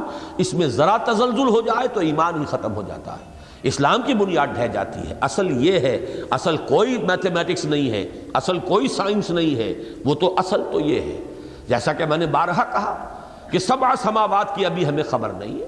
اللہ اللہ خیر صلی اللہ، آگے چلیں گے، بات کھل جائے گی، ہمیں یقین ہے کہ بات جب کھلے گی تو واضح ہوگا یہ تھی وہ بات، کوئی نہ کوئی 7 کا فنومینن آئے گا کہ ظاہر ہو جائے گا کہ قرآن مجید نے 7 سماوات اس لیے کہا تھا۔ اس طرح میں نے کہا 19 کی عدد کی کوئی حقیقت کھلے گی، یقیناً اہل کتاب کے ہاں بھی کہیں اس کا تذکرہ ملے گا، لیکن اس کے لیے بڑی تحقیق کی ضرورت ہے۔ اب تمام ان کا لٹریچر آدمی کھنگال جائے اور بہت سی چیزیں ان میں سے اب ناپید بھی ہیں، ملتی بھی نہیں ہیں، لیکن قرآن بتا رہا ہے لِيَسْتَيْقِنَ الَّذِينَ أُوتُوا الْكِتَابَ وَيَزْدَادَ الَّذِينَ آمَنُوا إِيمَانًا وَلَا يَرْتَابَ الَّذِينَ أُوتُوا الْكِتَابَ وَالْمُؤْمِنُونَ۔ تو معلوم ہوتا ہے کہ کوئی نہ کوئی سابق میں اس کا تذکرہ موجود تھا۔ اور اگر 19 کی عدد کا کوئی تعلق جو ہے قرآن مجید کی کوئی ریاضیاتی ہے، کوئی اگر ہے اس کا کوئی بلو پرنٹ، تو وہ بھی کوئی ایسی بات نہیں ہے کہ جس کو ہم اس بنیاد پر رد کر دیں کہ یہ پہلے لوگوں کو معلوم نہیں تھا، کوئی بات نہیں۔ نظم قرآن کے ضمن میں ہم مانتے ہیں مولانا فراہی رحمۃ اللہ علیہ اور پھر مولانا اصلاحی صاحب نے جو پیش قدمی کی ہے، ہم سمجھتے ہیں بڑی کنٹریبیوشن ہے۔ قرآن مجید کے یہ 7 گروپ، مکی مدنی مکی مدنی مکی مدنی، اس کا کہیں ذکر آپ کو نہیں ملے گا جو ہمارے متقدمین ہیں، یا یہ کہ خود فراہی اور مولانا اصلاحی سے پہلے اس کا ذکر کہیں نہیں ملے گا۔ یہ کیا وجہ ہے کہ قرآن مجید میں انٹرسپرسڈ کر دی گئی ہیں مکی اور مدنی صورتیں؟ یہ بھی تو ہو سکتا تھا ترتیب نزولی سے قرآن ہوتا، چلیے پوری ترتیب نہ ہوتی، پہلے ساری مکی ہو جاتی پھر ساری مدنی ہو جاتی، چلیے اگر مدنی پہلے لانی تھی پہلے ساری مدنی ہو جاتی پھر ساری مکی ہو جاتی، نہیں، کوئی حکمت ہے اس میں۔ اور اس کو اگر آج مولانا فراہی کے مکتب فکر کے ذریعے سے یہ بات لوگوں نے جانی ہے تو ٹھیک ہے، جو بھی حق ہے اس کو ہم قبول کریں گے کہ واقعی بات معلوم ہوتی ہے کہ یہ 7 گروپ ہیں، ہر گروپ کا ایک عمود ہے، ایک مرکزی مضمون ہے، ایک جیسے تصویر کے 2 رخ ہوتے ہیں، اسی مضمون کا ایک رخ اس گروپ کی مکی صورتوں میں آیا ہے اور اسی مضمون کا دوسرا رخ اسی گروپ کی مدنی صورتوں میں آیا ہے۔ ہر گروپ کا ایک عمود، پھر ہر صورت کا ایک عمود، یہ یقیناً ایک نظام ہے، اور یہ نظام جو ہے نہ امام راضی کے علم میں تھا نہ امام زمخشری کے علم میں تھا، تو اس میں کوئی حرج نہیں ہے۔ قرآن مجید کے بارے میں جب حضور نے یہ فرمایا کہ یہ اس کے عجائب جو ہیں وہ کبھی ختم نہیں ہوں گے، لا تنقضی عجائبہ ولا یشبع من العلماء ولا یخلق عن کثرت الرد، تو یہ بات جو میں کہہ رہا ہوں کہ میں الحمدللہ کہ اس وقت بھی میں نے کوئی حد سے زیادہ اعتدال سے بڑھ کر اس نظریے کی تائید نہیں کی تھی، لیکن یہ کہ ایک جزو کی حد تک میں سمجھتا ہوں کہ اس میں کوئی حقیقت ہے، لیکن معاذ اللہ ثم معاذ اللہ اسے اصل مان لینا، اس اور جو جس کو ہم کہتے ہیں اصول موضوعہ، اور پھر اس کے اوپر قرآن مجید کو چھاننا پھٹکنا اور اس کی کچھ کمی بیشی کا ثبوت، تو یہ میں سمجھتا ہوں بہت بڑا فتنہ، بہت بڑا فتنہ۔ اور اسی کے ساتھ میں آپ کو یاد دلاتا ہوں کہ میں نے ہمیشہ ایک بات آپ سے کہی ہے، وہ یہ ہے کہ بڑے سے بڑا باطل بھی مجبور ہے، محتاج ہے اس کا کہ حق کے کسی ایلیمنٹ کو لے کر اپنے آپ کو کھڑا کرے۔ باطل محض کہیں نہیں ہو سکتا، بڑے سے بڑے باطل کو بھی ضرورت ہے حق کے کسی ایلیمنٹ کی ٹو سٹینڈ۔ باطل کی تو ریڑھ کی ہڈی ہے ہی نہیں، بلکہ اصل معنی میں تو باطل کا وجود ہی نہیں، باطل کا کوئی وجود نہیں، اسے اپنے وجود کے لیے حق کا کوئی ایلیمنٹ درکار ہوتا ہے، اس کے گرد وہ اپنا باطل کا تانا بانا، اپنا جالا جو ہے وہ بنتا ہے۔ اس لیے یہ باطل کا تانا بانا جو ہے، اس میں کوئی ایلیمنٹ تھوڑا سا حق کا ہونا یہ کوئی بعید از قیاس بات نہیں ہے۔ اس حد تک بات اگر 2-4 شواہد بھی ایسے ہوں، اگر گنتی کرنا آسان نہیں ہے، اس نے تو وہ دعوے کے ساتھ کہا ہے کہ یہ جو صورتیں ہیں جن کے شروع میں یہ آئے ہیں حروف، ان میں سے بعض مثلاً سورہ اعراف، اب اس میں جو حروف آئے ہیں صاد وغیرہ، الف لام میم صاد، اس نے ثابت کیا ہے، اب گنتی کرے کوئی، تو اگر ایسی کوئی چیز ہو تو میں نہیں سمجھتا، میں نے حروف مقطعات ہی کے ضمن میں یہ بات پہلے بیان کی تھی کہ یہ بھی کوئی ایک جزوی حقیقت ہو سکتی ہے، لیکن معاذ اللہ ثم معاذ اللہ اسے ایسی کلی حقیقت مان لینا کہ اس پر اب ہم قرآن مجید کے بارے میں فیصلے کرنے لگے. یہ بہت بڑا فتنہ ہے. اللہ تعالیٰ دنیا کو اس سے اپنے حفظ و امان میں رکھے. اور اب تو ظاہر بات ہے کہ اس کا فتنہ ہونا بھی نمایاں ہو چکا. چنانچہ شیخ احمد دیدات کی طرف سے بھی اپنی بات کی پھر انہوں نے اس پر رجوع کیا اور پھر اس کو بڑے وضاحت کے ساتھ شائع کرایا گیا ہے کہ مجھے اندازہ نہیں تھا، یہ شخص تو بہت بڑا فتنہ نکلا ہے اور بہت بڑی گمراہی جو ہے اس کے ذریعے سے پھیل رہی ہے. لیکن یہ کہ الحمدللہ میں پھر عرض کر رہا ہوں میں اس حد تک نہیں گیا تھا. اور آج بھی جو میں کہہ رہا ہوں وہ یہ ہے کہ کسی درجے میں کوئی جزوی طور پر کوئی میتھمیٹیکل نظام قرآن کا ہونا یہ کوئی بعید از قیاس بات نہیں ہے. لیکن یہ کہ اس کو ہمیں مزید تلاش کرنا ہوگا. اس کی حقیقت قرآن کو ما بین الضفتین اپنی جگہ پر الحق مانتے ہوئے پھر یہ کہ مزید تحقیق کریں تو شاید اس کا کوئی اور فیکٹر ایسا سامنے آ جائے کہ جس سے وہ نظام جو ہے پورے طور پر وہ واضح بھی ہو جائے، اس کی پوری ایکسپلینیشن بھی ہو جائے، اور یہ کہ قرآن کے اوپر کوئی حرف نہ آئے. معاذ اللہ ثم معاذ اللہ ثم معاذ اللہ. میں بہرحال آپ حضرات کو مشورہ دوں گا کہ حکمت قرآن کا یہ پرچہ، بہت چند پرچے یہاں ہمارے یہاں نکلے ہیں. میں نے کہا تھا کہ جو حضرات دلچسپی رکھتے ہوں گے ان کے لیے تو شاید 20-25 کتنے پرچے ہیں، تو یہ جو حضرات لینا چاہیں وہ لے لیں. صرف 1 روپیہ اضافی ہم آپ سے لیں گے، 4 روپے کی بجائے 5 روپے، تاکہ جھگڑا نہ ہو. اور دوسری بات یہ ہے کہ یہ میثاق تازہ جو ہے جمعے میں جو لوگ شریک ہوئے ہیں انہوں نے تو ان کے علم میں ہے. میں نے کہا تھا اس کو ایک تحریک کی حیثیت سے آگے پھیلائیے، پہنچائیے، خاص طور پہ تبلیغی جماعت کے حضرات کو، کہ ان پر یہ حقیقت منکشف ہو کہ محض امر بالمعروف نہیں، قرآن مجید میں امر بالمعروف کے ساتھ نہی عن المنکر بھی لازم ٹھہرایا گیا ہے. اور اس کے بغیر یہ گاڑی جو ہے 2 پہیوں پر چلے گی، آگے نہیں بڑھ سکتی اگر ان میں سے ہم نے ایک کو اس میں سے ساقط کر دیا. تو اس پر چونکہ اس موضوع پر نہ صرف یہ کہ میری ایک بڑی ایک وقت میں کسی وقت آمد ہوتی ہے طبیعت کی، ایک اچھی تقریر ہو گئی تھی وہ ہے، بلکہ اس میں حوالہ ہے شیخ التبلیغ جو امیر تھے مولانا محمد یوسف صاحب کی تقریر کا، جو انہوں نے اپنے انتقال سے 3 دن پہلے کی. رائے ونڈ میں، لاہور میں ان کا انتقال ہوا ہے اور رائے ونڈ میں 3 دن پہلے کی وہ تقریر ہے. اس کا ایک طویل حوالہ اس میں موجود ہے تاکہ ان حضرات پر حجت جو ہے انہی کے ایک عظیم شخصیت کے حوالے سے قائم کی جائے. تو یہ دونوں چیزیں یہاں پر آج آپ کو مل جائیں گی. اقول قولی ھذا واستغفر اللہ لی ولکم ولسائر المسلمین والمسلمات.